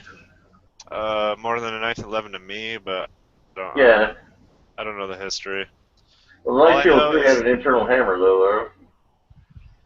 The hammer listed. Oh, damn it. These controls are wonky. All I know is the grips are the craziest thing I've ever seen on any pistol. Yeah, that's pretty nuts. The way they go on and come off is crazy. And the trigger group coming out is a trip. But yeah, see the bushing like a 1911. Yeah. What we don't get enough of, and there's like not enough people going out and asking the old people these questions or whatever, because other shit they feel is more important is going to happen in their lives. So that's the kind of questions they get asked. But imagine what that Bakelite was like for that first generation. Like whatever it would have been like the equivalent of us getting bitched at for like in polymer striker fired guns. You know, there was like revolver guys that were like, you fucking kids and your autos and your fancy Bakelites and your, you know, like bluing or whatever the fuck we did. You know, like you can't handle case hardened and walnut anymore. Let's say wood and steel. What's the matter with you? You guys ever seen Big Jake? John Mm. Wayne? Yeah, John Wayne movie. John Wayne movie, Big Jake. I don't think Absolutely. His son Patrick Wayne, he takes the gun off his other brother in there. He had the Bergman 1911. They supposedly, it looked like they just took a P-38 and put some other crap on it. But uh, Patrick Wayne, his son, switched guns, gave his brother his old coat, and he kept that one. And then John Wayne was like, "Hey, you're getting pretty good with that. Maybe one day you'll be fast enough to pull that fancy gun out of that fancy holster before some old gentleman pulls his old-fashioned Colt and shoots you dead." Yeah, I definitely remember that. That was when he had to go get his grandson, right? Yep. Yeah, I And definitely. everybody could say, "Mr. McCandles, oh, I thought you were dead." I've been getting that a lot today. I'm gonna shoot the next guy who says that. See, this one here is fake because that you would have to break welds to do all this. Yeah, I mean, it actually shows the Oh, no welds kidding. broken if you look at it. Like, You see didn't there- take this gun apart. That's how they assembled the gun, but you didn't take it Well, apart that's at all. I'm not on the breakdown. This is assembly and disassembly, and it actually shows the little welds right here. It shows them broken. Because that's the only way that that's happening. Yeah. Well, yeah, you didn't. Like I say, this is showing you how it was assembled, but this isn't a gun that came apart. No. It Not at all. was like a I mean, it it was- even shows the rust. You can see the rust or the corrosion, like where you know. the dissimilar metal contacts. Yeah. And what? Those That's were little, the Patriot. Is that what that is? Liberator. Liberator. those are like little pocket rockets they gave to pilots and stuff like that in case they landed behind enemy lines. No, And they these were are 40 dropped. These are These are the dropped. ones that they dropped behind enemy Much lines. resistance, but they never did really. Oh, that's right. The whole purpose of them was where they used them to sneak up on the enemy and shoot them once or twice or whatever it took, and then collect their weapons and fight off. Yeah. You're only. This is only. It was single shot, man. You had one chance. Oh, really? Yeah, And that's if it worked, right? Single shot, it worked. Well, yeah, I guess, yeah. but it had 2 or 3 in the grip too, though. if you Like look the at Heiser double tap almost. Yeah, without the piece of rubber, but that little plate there did come off, and though you could shove like 2 or 3 rounds up in there. All right. you can actually see the welds now, like they're back together. So let's see. Let's go to operation. So there's the one shot you get, and then reload. Here, I'll do it in slow motion. What? Yeah, it came with a little. Ramrod? It came with a Or little whatever you rod, would call it? and it came in a cardboard box with a cartoon, like comic book, showing how it works. Wow, And well, look at that breech close. That's like a it's a mini artillery piece is what it is. Yeah, but it came with a little box of cartridges and a wooden dowel. Nice. You got this thing, a wooden dowel, some cartridges, and a little comic strip on how to. So here's it unloading. And But now that I look at that, dude, it is literally a miniaturized artillery piece. It kind of reminds me of like the Derringer version of the M3. see you see the door on the magazine. Yep, yep. I'm just like the way it's got the breech, and then it slides up and covers it Yeah. Oh, there's a cutaway. like a. Look at Oh the, wow! Come on, really? Look at the rounds in the magazine. That is awesome. That's a lot of rounds in there. I didn't know it held that many, damn. So here's super slow motion. No kidding. Now, they were saying something like those. They gave them like 6 rounds or 8 rounds or something like that, and then like, Well, like- they didn't expect anybody to shoot it more than twice.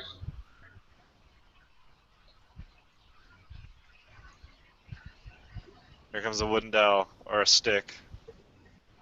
Pushing around Like the chimpanzees at the termite mound. yeah.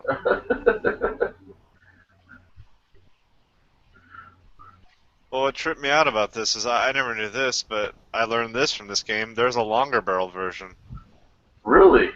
See, now doesn't that look like if you consider it, doesn't that look like an artillery piece? Oh yeah, no, you're absolutely right. The way the weird rotating breech and all that shit. Yeah. That's probably where they got the idea for it. Well, I mean, what is a bolt-action rifle? I suppose. I suppose.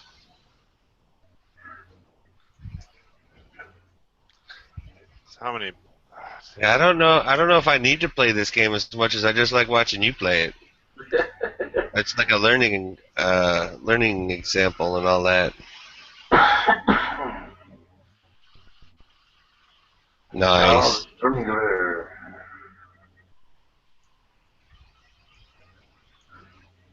I was just watching, I saw it on a video recently, I'm pretty sure it was a Hank Strange video. Somebody is supposed to be making new versions of the Sturmgewehr. They're remaking them, they're doing copies. In limited run. They're also doing MP40s. No, are they making it in the Sturmgewehr caliber, or are they making it in a common caliber? I do not know. Well, I'm pretty sure it's in the actual caliber, I think. Wow. That's messed up. What is the actual caliber of a Sturmgewehr? I gotta look it up. I don't remember. It's a. Alright, here we go. Let's get crazy. Let's What is it? STG 44, right? Yeah.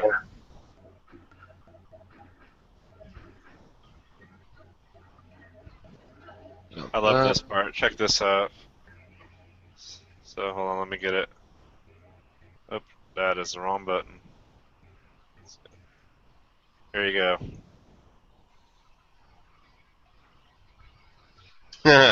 For shooting around corners. Nice. Nice. Before there was a corner shot, there was a Sturmgewehr.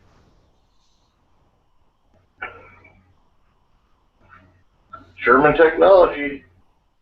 Let's see. Where do we go? 42, wait, cartridge. Okay. The Kurtz. The 7.92 by 33. Wow. Alright, let's do another easy one. Or the 7.9 millimeter Kurtz. Or Pistolen Patrone 43. Whatever. Thank you, Wikipedia. I don't know if it's peer reviewed, but we'll go with it. That's a French gun, right? The C3? Or... This? Yeah. The Oh, that's a stand. British. That's a Sten, yeah. Yeah, it's a British stand. Yeah. Oh no, the C3 was the one they turned into a Stormtrooper gun for Star Wars.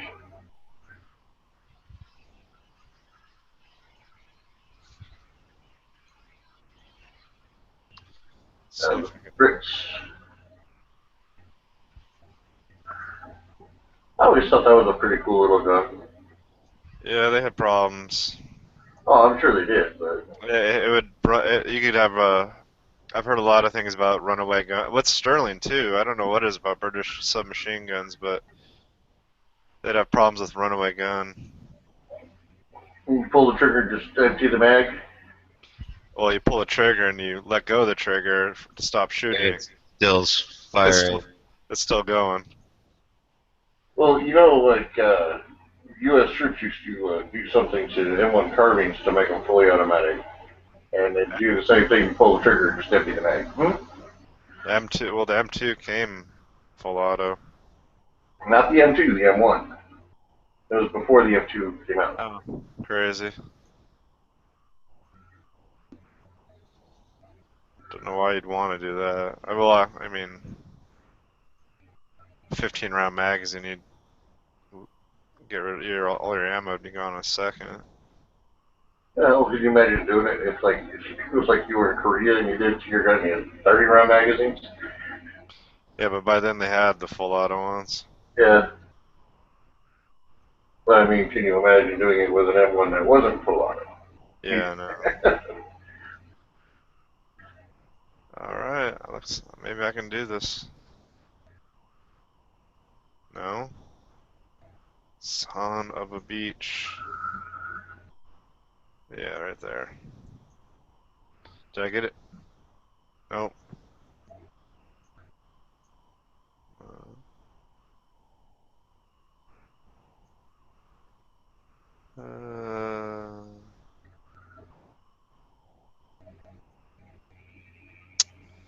Son of a bitch. Alright. Oh, of course the bolt. There you go. Ah, I was one away. Okay. I can do this. Here we go. Game on. So what, you gotta field strip it, then break it down totally, like totally disassemble it, and then reassemble it, and then it unlocks another gun, or? It gives me points, and now you can use the points to purchase other firearms. It makes you grind. It's in gaming terms is grinding. It makes you have to go through shit to open up other shit. Oh, what? You son of a bitch. What? Just gave me a strike.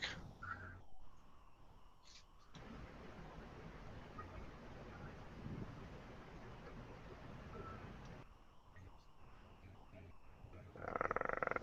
Not getting me twice. I think that kind of sucks that you have to take it apart in their order. I don't know. I mean, if you're in the military, they teach you the way they want you to do it, and usually it's for a reason. There's usually a reason. Well, yeah. In the military, they don't teach you how to totally break down the gun, though. I mean, or to just totally disassemble it. Well, other than like There's a removing the barrel from the upper receiver, really, and the buttstock from the lower. Depends. I mean, no, you don't take the butt. Well, And we never took the trigger groups out either. No, you don't Yeah. take it apart unless you need to know it or something. Yeah. They yeah. just, for general cleaning, they taught us how to disassemble it and reassemble it. I could see somebody who carries one for a living being more intimate with it, even beyond where they would normally deal with it, just so that they know how it works and what to expect out of the parts and what's substantial and what's delicate and that kind of shit. Oh, yeah. Oh, don't fuck this up. Did you angle it around to look in there, or do you got to depend on it being clear? It's like I said, it's not the easiest game to. Oh yeah, it's this thing right here. I gotta take this off. This thing, come off. You son of a bitch. It's that screw right above that blinking piece.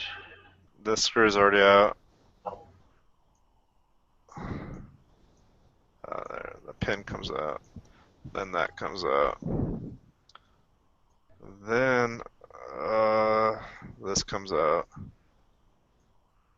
Then the trigger comes out off the bar. Like I said, it depends on what weapons. Like the cruiser weapons, you take down to like nothing, and like the rifles, not necessary. It's not necessary to take them down that far. Uh-oh, I'm missing something. But it's something stupid. Check the trigger. Yeah, it's always an easy place to miss something. Is there something there?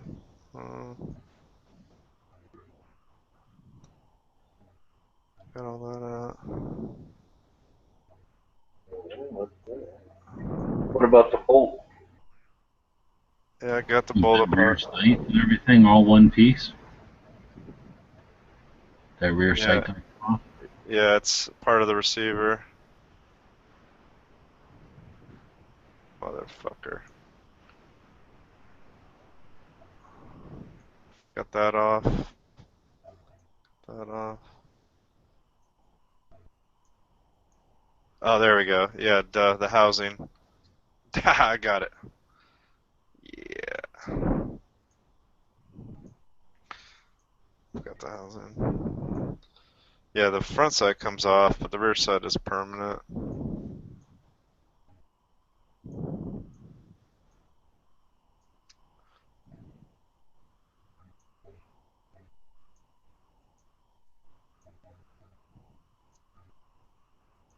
Alright, let's skip that.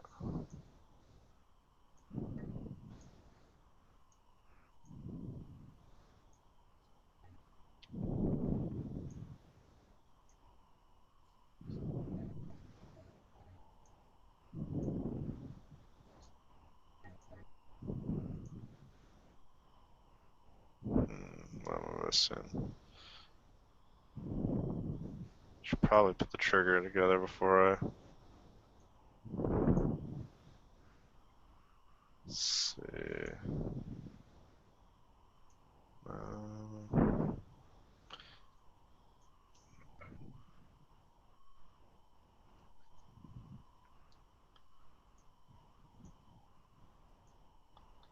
this out of the way.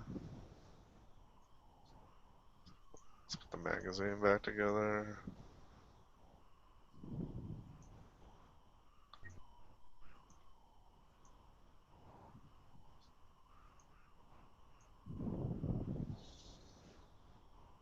I'm not doing this in the right order, but I don't care.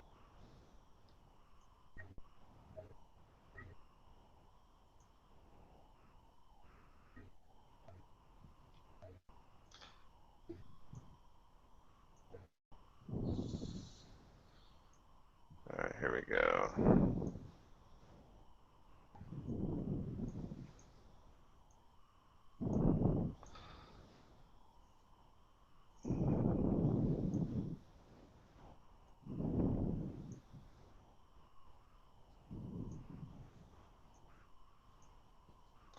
Can he do it?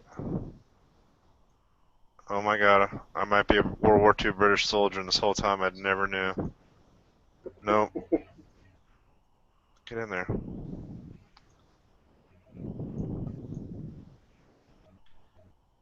Get in there. Oh, you need to go in.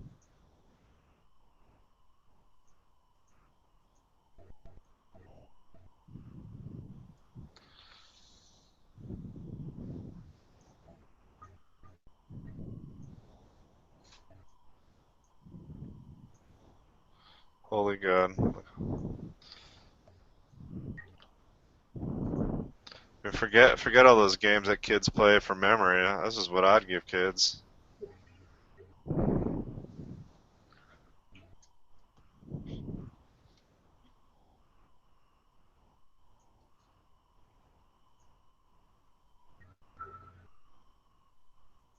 CC75.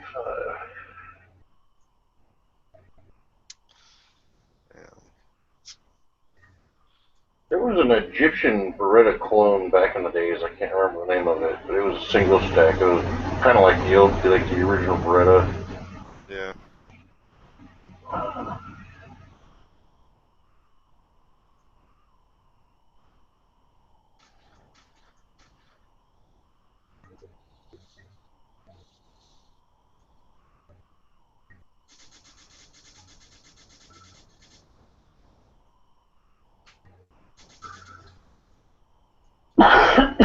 Sorry.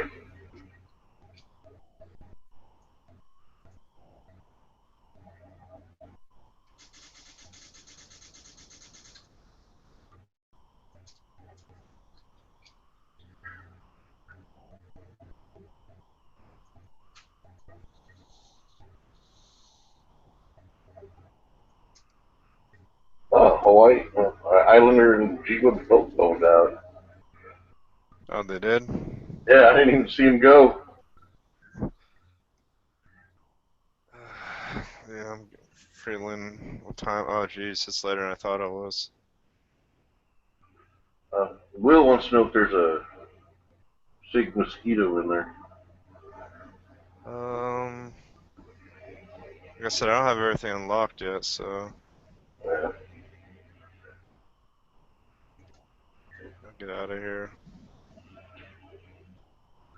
Well, yeah, I'm probably gonna take off too. I will talk to you guys later. Yeah, later. I'll take off too. Unless somebody else here is going to talk. I don't know. I might end it here in about maybe an hour because my laptop's gonna die.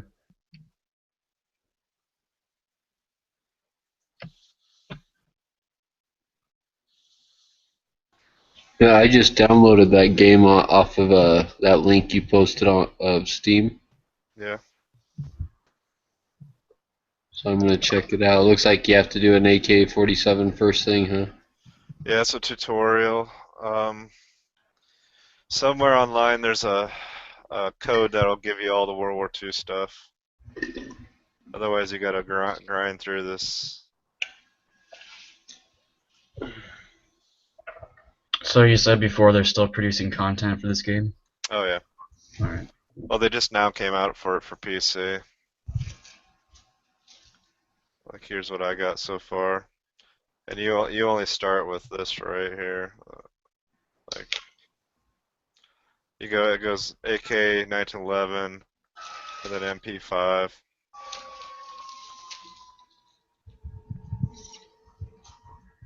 Well, at least I know 1911s. That one should be easy. You'd think, but they make you take it all the way down to like I've nothing. taken them all the way down, so Then yeah, you'll fucking ace that one. yeah, ARs and 1911s are the two guns I know. Yeah, they have, it looks like a civilian AR somewhere over here.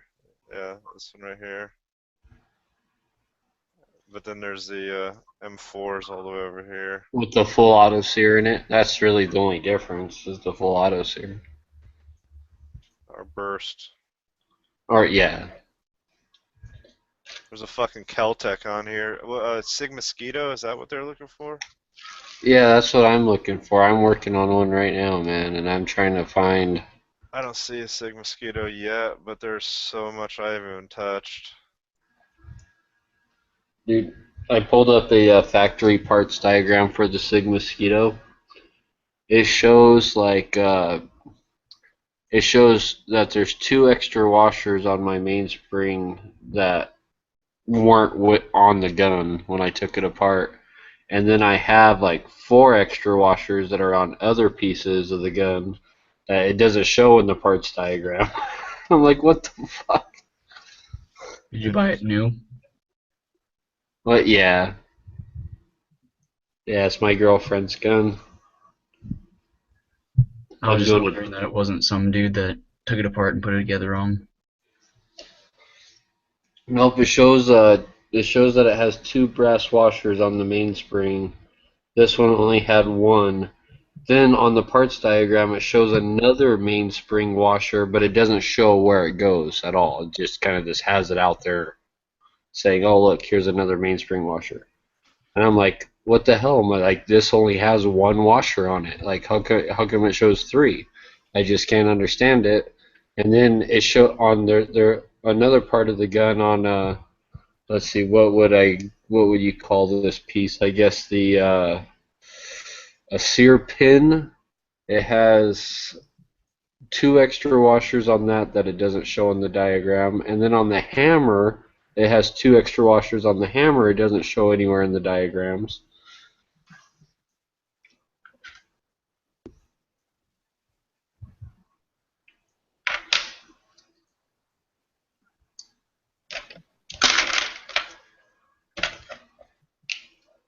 Like, basically I'm doing what he's doing right now, except like on a real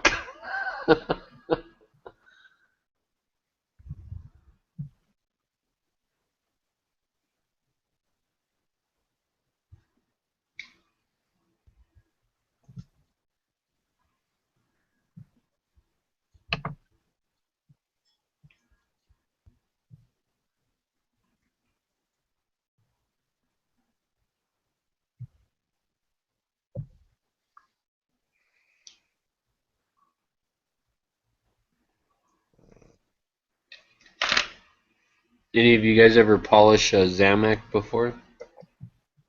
Mm-mm.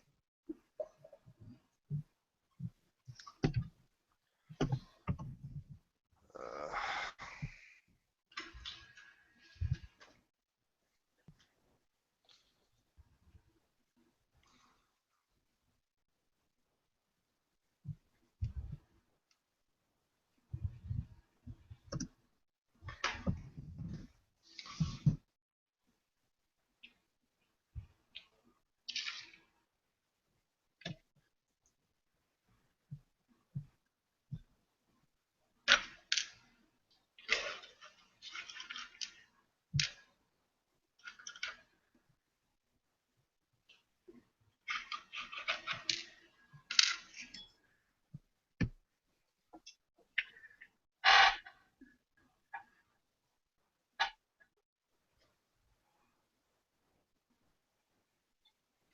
All right, gentlemen. I'm gonna go. I'll talk to you later. Alright, man. Have a good night. I might shut it down here in a little bit if everyone's gonna head out. No, alright, man. Have a good night. All right, thank you for joining us tonight.